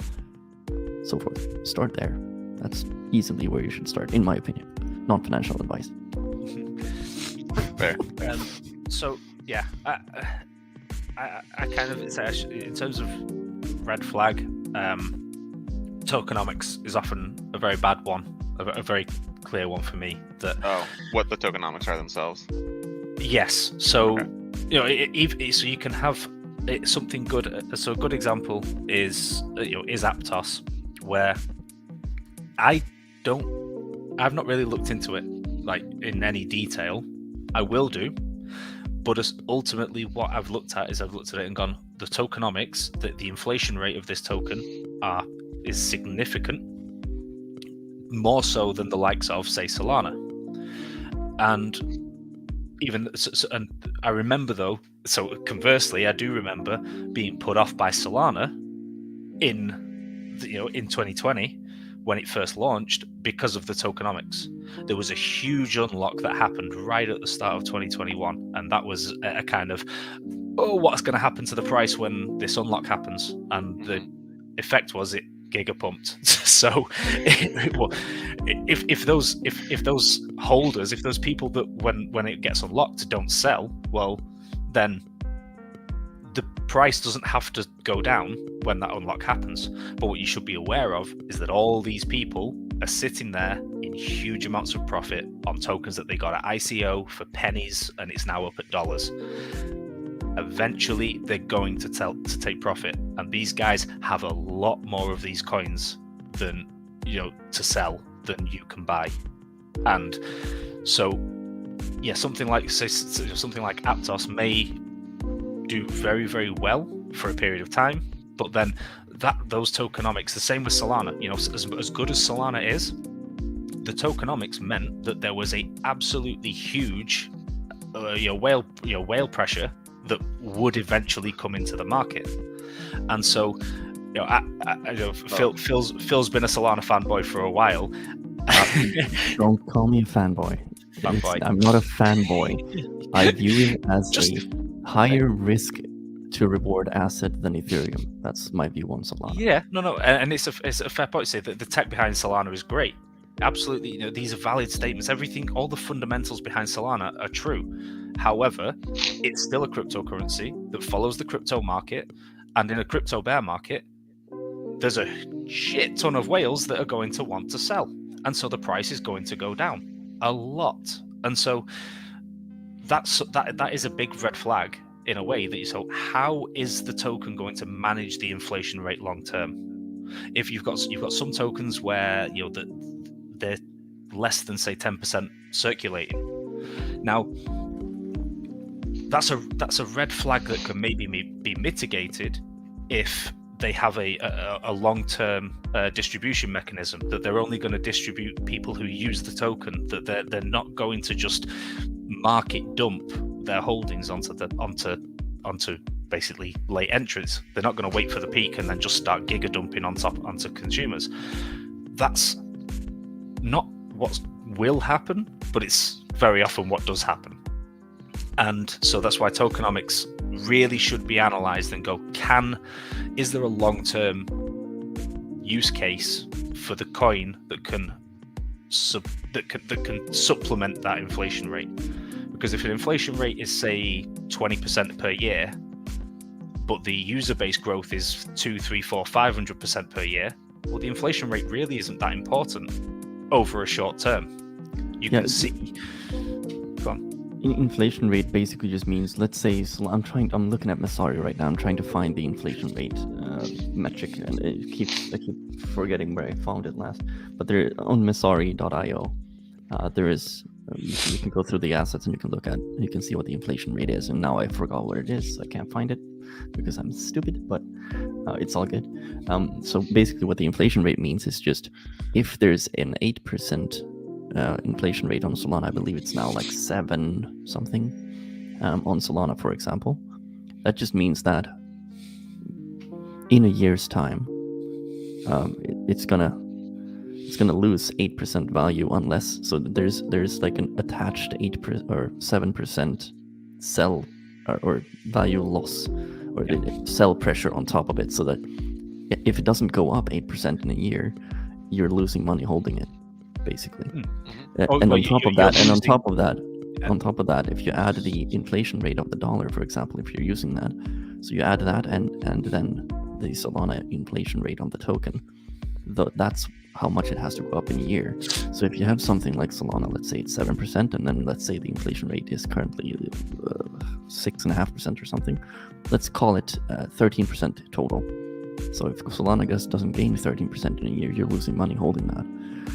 But if you take something like, I think Avalanche had like 36%, and that means Avalanche has to go up 30. Obviously, crypto tends to go up much more than that. Tends to. It's not a guarantee, but you have to remember that is a thing that actually is true. So even if it goes up, Avalanche goes up 30% in a year, you've still lost 6% to the inflation, the regular inflation as well. So just keep that in mind in terms of inflation rates on tokens. And Messari.io is a perfect place to look at all these things. I would just say with like inflation rate versus debasement rate being different things. Sure. But because we're talking about conspiracy theory. Oh yeah, onto the conspiracy theory. Well, it's not so much conspiracy theory. It's just kind of an extension of what FTX is doing or has done. it's maybe not so much FTX, because one thing that we haven't talked about, and we did mention it in a stream last week, and that's Genesis, who have now filed for bankruptcy. Yeah, who also filed, yeah. And so there is an entity who may well have a motivation to offload a significant number of Bitcoin, and may need to, maybe motivated to pump the price high, and that's Grayscale. Because if Genesis have now filed for bankruptcy, if Grayscale ultimately are on the hook for some of that debt, and you talk about Genesis owe 900 million to Gemini, it's not an insignificant amount of money. Now, what they can do, given the extremely high GBTC discount that's still in play, what they could theoretically do is sell or short some of their Bitcoin holdings from a high price, and immediately use those funds to buy back their own GBT shares and then liquidate them, essentially reducing the amount of Bitcoin on the GBTC balance sheet, because they're the only people who can liquidate those GBTC. I do know that there are people, especially within the VC world, where they're trying to offload Bitcoin, not necessarily at a premium, but at a discount, just so they can make, well, certain buyback moves in regards to their own companies as it stands. And where Bitcoin's price is currently lower, it still provides them with more than enough income to buy back what they need before the inflation rate that they would honestly need to get through in order to recover everything that they have sold would just be too ridiculously high. Yeah. But in the case of bankruptcy and insolvency, it doesn't matter. You're a forced seller. There is a mechanism whereby if Genesis are, I believe, 2 billion in a hole, Grayscale have 450,000, is it, Bitcoin? 438,000, I think. Yes. Okay. Worth a total of a lot of money. A lot of money. Yeah, a lot of money. Yeah, actually, I want to change my response. My response is it's worth 438,000 Bitcoin. Yeah. Okay. Cool. So essentially, they can pay Genesis's debts in a heartbeat by selling Bitcoin. So they sell one Bitcoin for 23,000. They buy one GBTC for something along the lines of 11, 12. They've just liquidated a Bitcoin and made 10 grand profit. You can repeat that multiple times over and over again. You can basically be a distributor of Bitcoin, and in the same way that all of those that Grayscale was responsible partly for the Bitcoin pump when they were just giga buying as much Bitcoin as possible and bought way too much, you could now see that inverse happen, and they will close the GBTC gap basically to zero, because until they close that gap, that's free liquidity which is available. And Grayscale don't really care what the Bitcoin price is, because they make 2% in Bitcoin no matter what it is. But so long term, as an accumulating technique, 2% management fee per year is it's a fucking amazing deal. Let's be honest. Like, hi, I will give you 2% per year to hold my Bitcoin.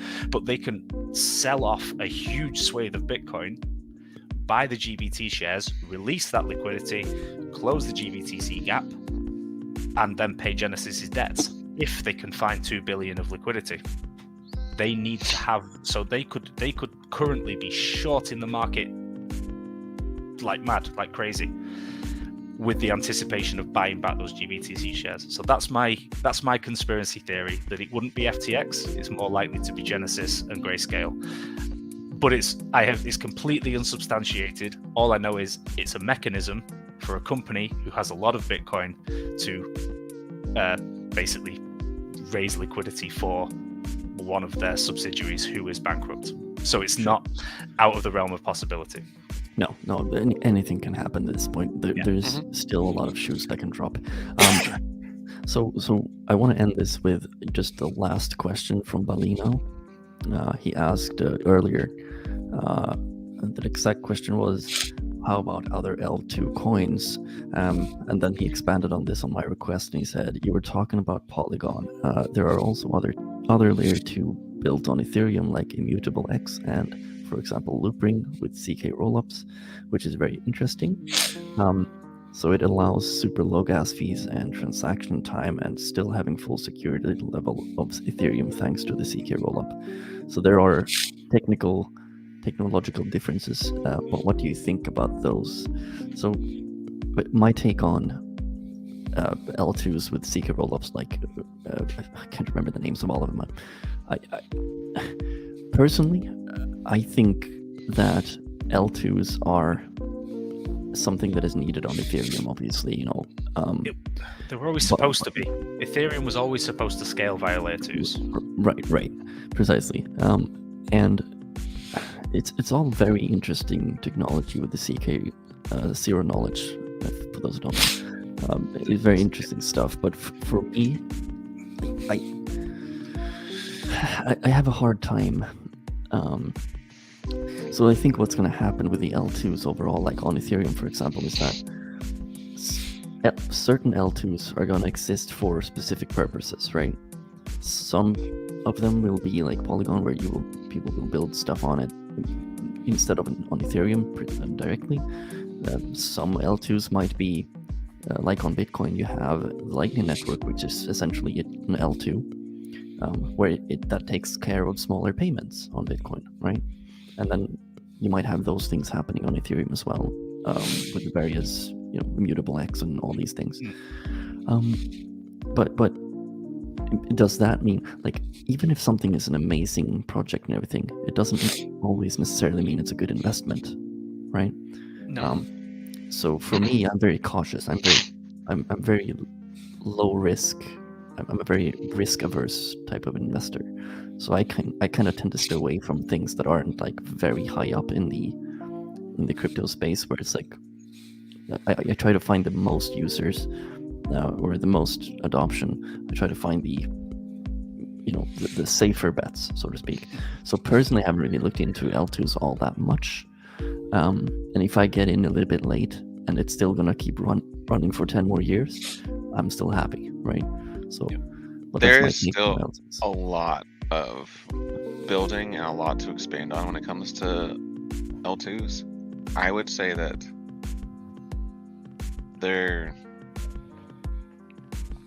still early in the sense of I'm not even sure if they're at their first like plot point in their storyline, because there's so much that can be done and there's so much that will be done with L2s. Even just how they're going to affect what the L3 market is. That in and of itself is just an unknown. Honestly. You don't know what companies want to build on top of an L2 versus trying to build on top of an L1. But beyond that, some of these companies, they've already just flat out said, we're just going to do it. We're just going to build on top of Polygon, regardless of what happens next. This is what we're going to do. And sort of like the rationale on occasion is just they have all the steps. It's easy to build. And as far as working with a blockchain, they feel more comfortable with certain L2s and working with those L2s over, well, any other one right now. And there's a lot more comfort coming from Solana, from Polygon, and technically from like Ethereum, but it's more like, I'm not gonna say that Ethereum is what they're all basing it off of. It's just the ERC20 and everything that's associated and what L2s are being built on top of that. There's just more levels of comfort, I guess. Yeah, they're very risk averse. Like the big players are extremely risk averse. They want to make sure that they have a. I mean, I know that when a VC, from conversations that I've had, and I'm not going to name any names or anything, but I know that certain chains, if a big investor is looking to build something, or a big player is looking to build something, they will look at less than 3 chains to build on, or sometimes maybe one. Yeah. They will look at everything, and then they will take 3 of them and say, okay, awesome, great, whichever one. But everything else is just like, ew, no. It's not like, oh, we'll think about it. It's like, no.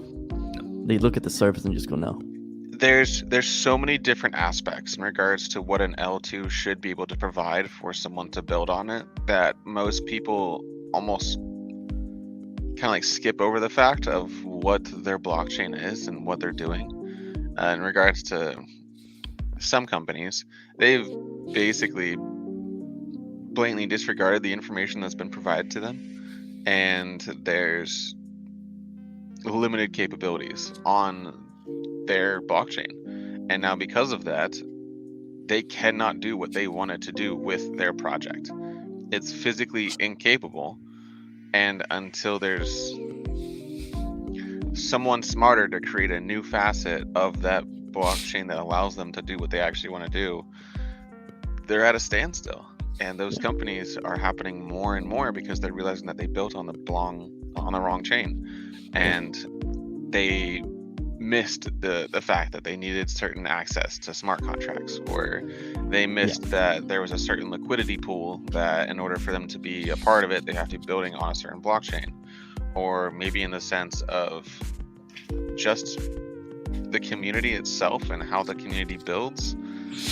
That could be truly essential to which L2 you're associating with, because certain L2s have their own almost like occult followings, and you can't really blame them. Like, they're all kind of betting on one blockchain being more successful than the rest, and if you have enough conglomerate people that are all willing to work together, and if they're all willing to understand that a certain L1 is better, or certain L1s are easier for the opportunity of less risk while still maintaining a reward, those people succeed, and the rest of them kind of start to fall away. So just quickly, so the phrases that I tend to use when I'm looking at which L1s or L2s to get into, it's like, follow the developers, follow the big money players, and they are ending up right now in just 3 different L1s/L2s, and that's the ones that I'm invested in, basically. Ethereum, Solana, and Polygon. And it's just, I'm not saying this because, I like Solana, this, that. It's like, I like Solana for a reason, and that is one of them. It's like, so I don't care that it's much faster than this and that. I don't care. It doesn't have to be. There's something that got hit on this query out, which is like a lot of these layer 2s and layer 3s, they're just on the first part of the journey. Now, when did Cardano release? It was, I think, November or so 2017, right into the end, or September 2017, right towards the end of the bull market. So it launched, it had a giga pump along with everything else, and then it absolutely collapsed, and it collapsed over 98%. Mm-hmm. It collapsed so much, and then it flatlined, that it provided then a real deal. Actually, this is good tech. This does have some value proposition. Mm-hmm. It was, of course, all speculative, but it was after that 98% dump, on the back of no technicals, no previous trading, no history, no anything. Cardano was vaporware in 2018. It was a promise of, the approach of the scientific approach of the team is what's really going to make this a good thing. Mm-hmm. You have so looking at, say, Internet Computer, Aptos, Casper. You've got ones like Mina, there's Near Protocol, that have, these very new ones, even the likes of AVAX, which is, and Solana, they've got one pump, but do we think that's going to be the only one? Cardano was essentially, this was its first pump, its first bull market, even though it's been around since 2017. There's going to be a whole host of these coins, and all these ZK rollups. Loopring because it has a longer history. Loopring is going to have to really, really, really develop something spectacular in order to break out from its previous highs versus, say, Bitcoin and Ethereum, because it's got technicals. It's simply the fact that it has a chart history, which has traders which will trade it blindly, ignoring, not even caring what it is. Something like, say, like Aptos can just collapse in the bear market. No one knows what it's worth. No one knows what it can do, and so that gives the kind of the potential. What can come out of it as an investment is it's a lot higher in that sense. But I see that the future is multi-chain. The future is not just Bitcoin. The future is not just Ethereum. It is Bitcoin. It is Ethereum. It's Polygon. It's Metis. It's Loopring. It's all of them. It's everything. And some of those will just fall by the wayside because they couldn't. It's a dog-eat-dog world. There's a finite. Community is what makes this market. You do not have value if you don't have a community, and that's why first and foremost, one thing to look at as a metric is user base. How many people are using it? What are the transactions? What's the volume? How much is really being spent in development?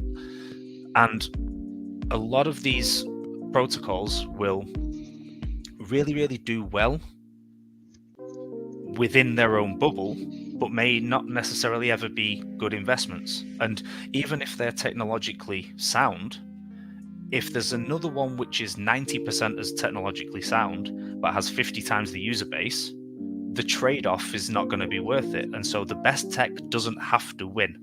Yeah, exactly. It's that combination, It's- the full package. Yeah, the thing with the L1s and L2s is when you look at them and then you look at the breadth of dApps on there and applications that's built on it, that means that there's going to be adoption on that chain. Even if people use Polygon, they're using Polygon and they need to hold some Polygon to use it, right? That's the point of an L1 or an L2, that you're going to hold the coin to make transactions because you want to use the tech that's built on top of it, right? This is why, for me, one of the biggest metrics is the daily active users on chains and stuff like that. And this is also why I'm into those three that I am into, because Ethereum has about 500,000 daily active users, Solana has about the same. I think it's about the same, and Polygon currently has about 300,000 daily active users, and in a bottom of a bear market, mind you, right? So it's like, then you look at Avalanche, you got 44,000. You look at XRP, for example, which is a huge community. Everybody knows it's a huge community. 26,000. It's like, which one is being used? And it's obvious when you look at that metric that these, like, if you have 10 times more users or 40 times more users than a chain that everybody is crazy about and loves so much, which one do you think will be still around, and which one do you think will be, there's going to be more hands that need to buy it and to use it, because 600,000 users versus 26,000 users, it's kind of a laughable comparison because it's obviously much more people using it. And that's just the metric that I like to use in terms of looking at, will this be around and all these things. So yeah. But yeah. So either way, I think we're nearing the end of this thing, guys. It's been 2 hours. Personally, I could sit here for 2 more hours, but it's getting busy. I think my bladder can't do another 2 hours. I know that. Yeah, I had to take a break. I ran off already once. Yeah, sure did. But let's do this. So for everybody who's been here throughout this, and for everyone who's still here, thanks for coming. Yeah, thank you. Yeah, Definitely and appreciate it. I had a lot of fun. This is a fun one. It was nice to see G coming in. And nice to see all these people asking good questions, really great questions actually today. Truly. William. And yeah, so if you like the content here, make sure you subscribe, make sure you turn on the notification bell and leave a like if you want to, and join our Discord as well. The link is in the description down there. That's where we do all our networking with, and we're always there hanging out. So if you want to talk to us face to face, we're probably going to sit there almost every day, well, every day for sure, and just hang out. Yeah. And with that said, I'm gonna stop it here, and we'll right. see you. I think tomorrow we have nothing. On Monday we're gonna do the TA Monday again, and then TA after that Monday. we'll see how much we can do, because we all have jobs, unfortunately, still that we have to kind of Attend to. waste time on. Yeah. But yes, so we'll see you then. All right, thanks everybody. Bye, Cheers. everyone. Thanks. Bye. Bye.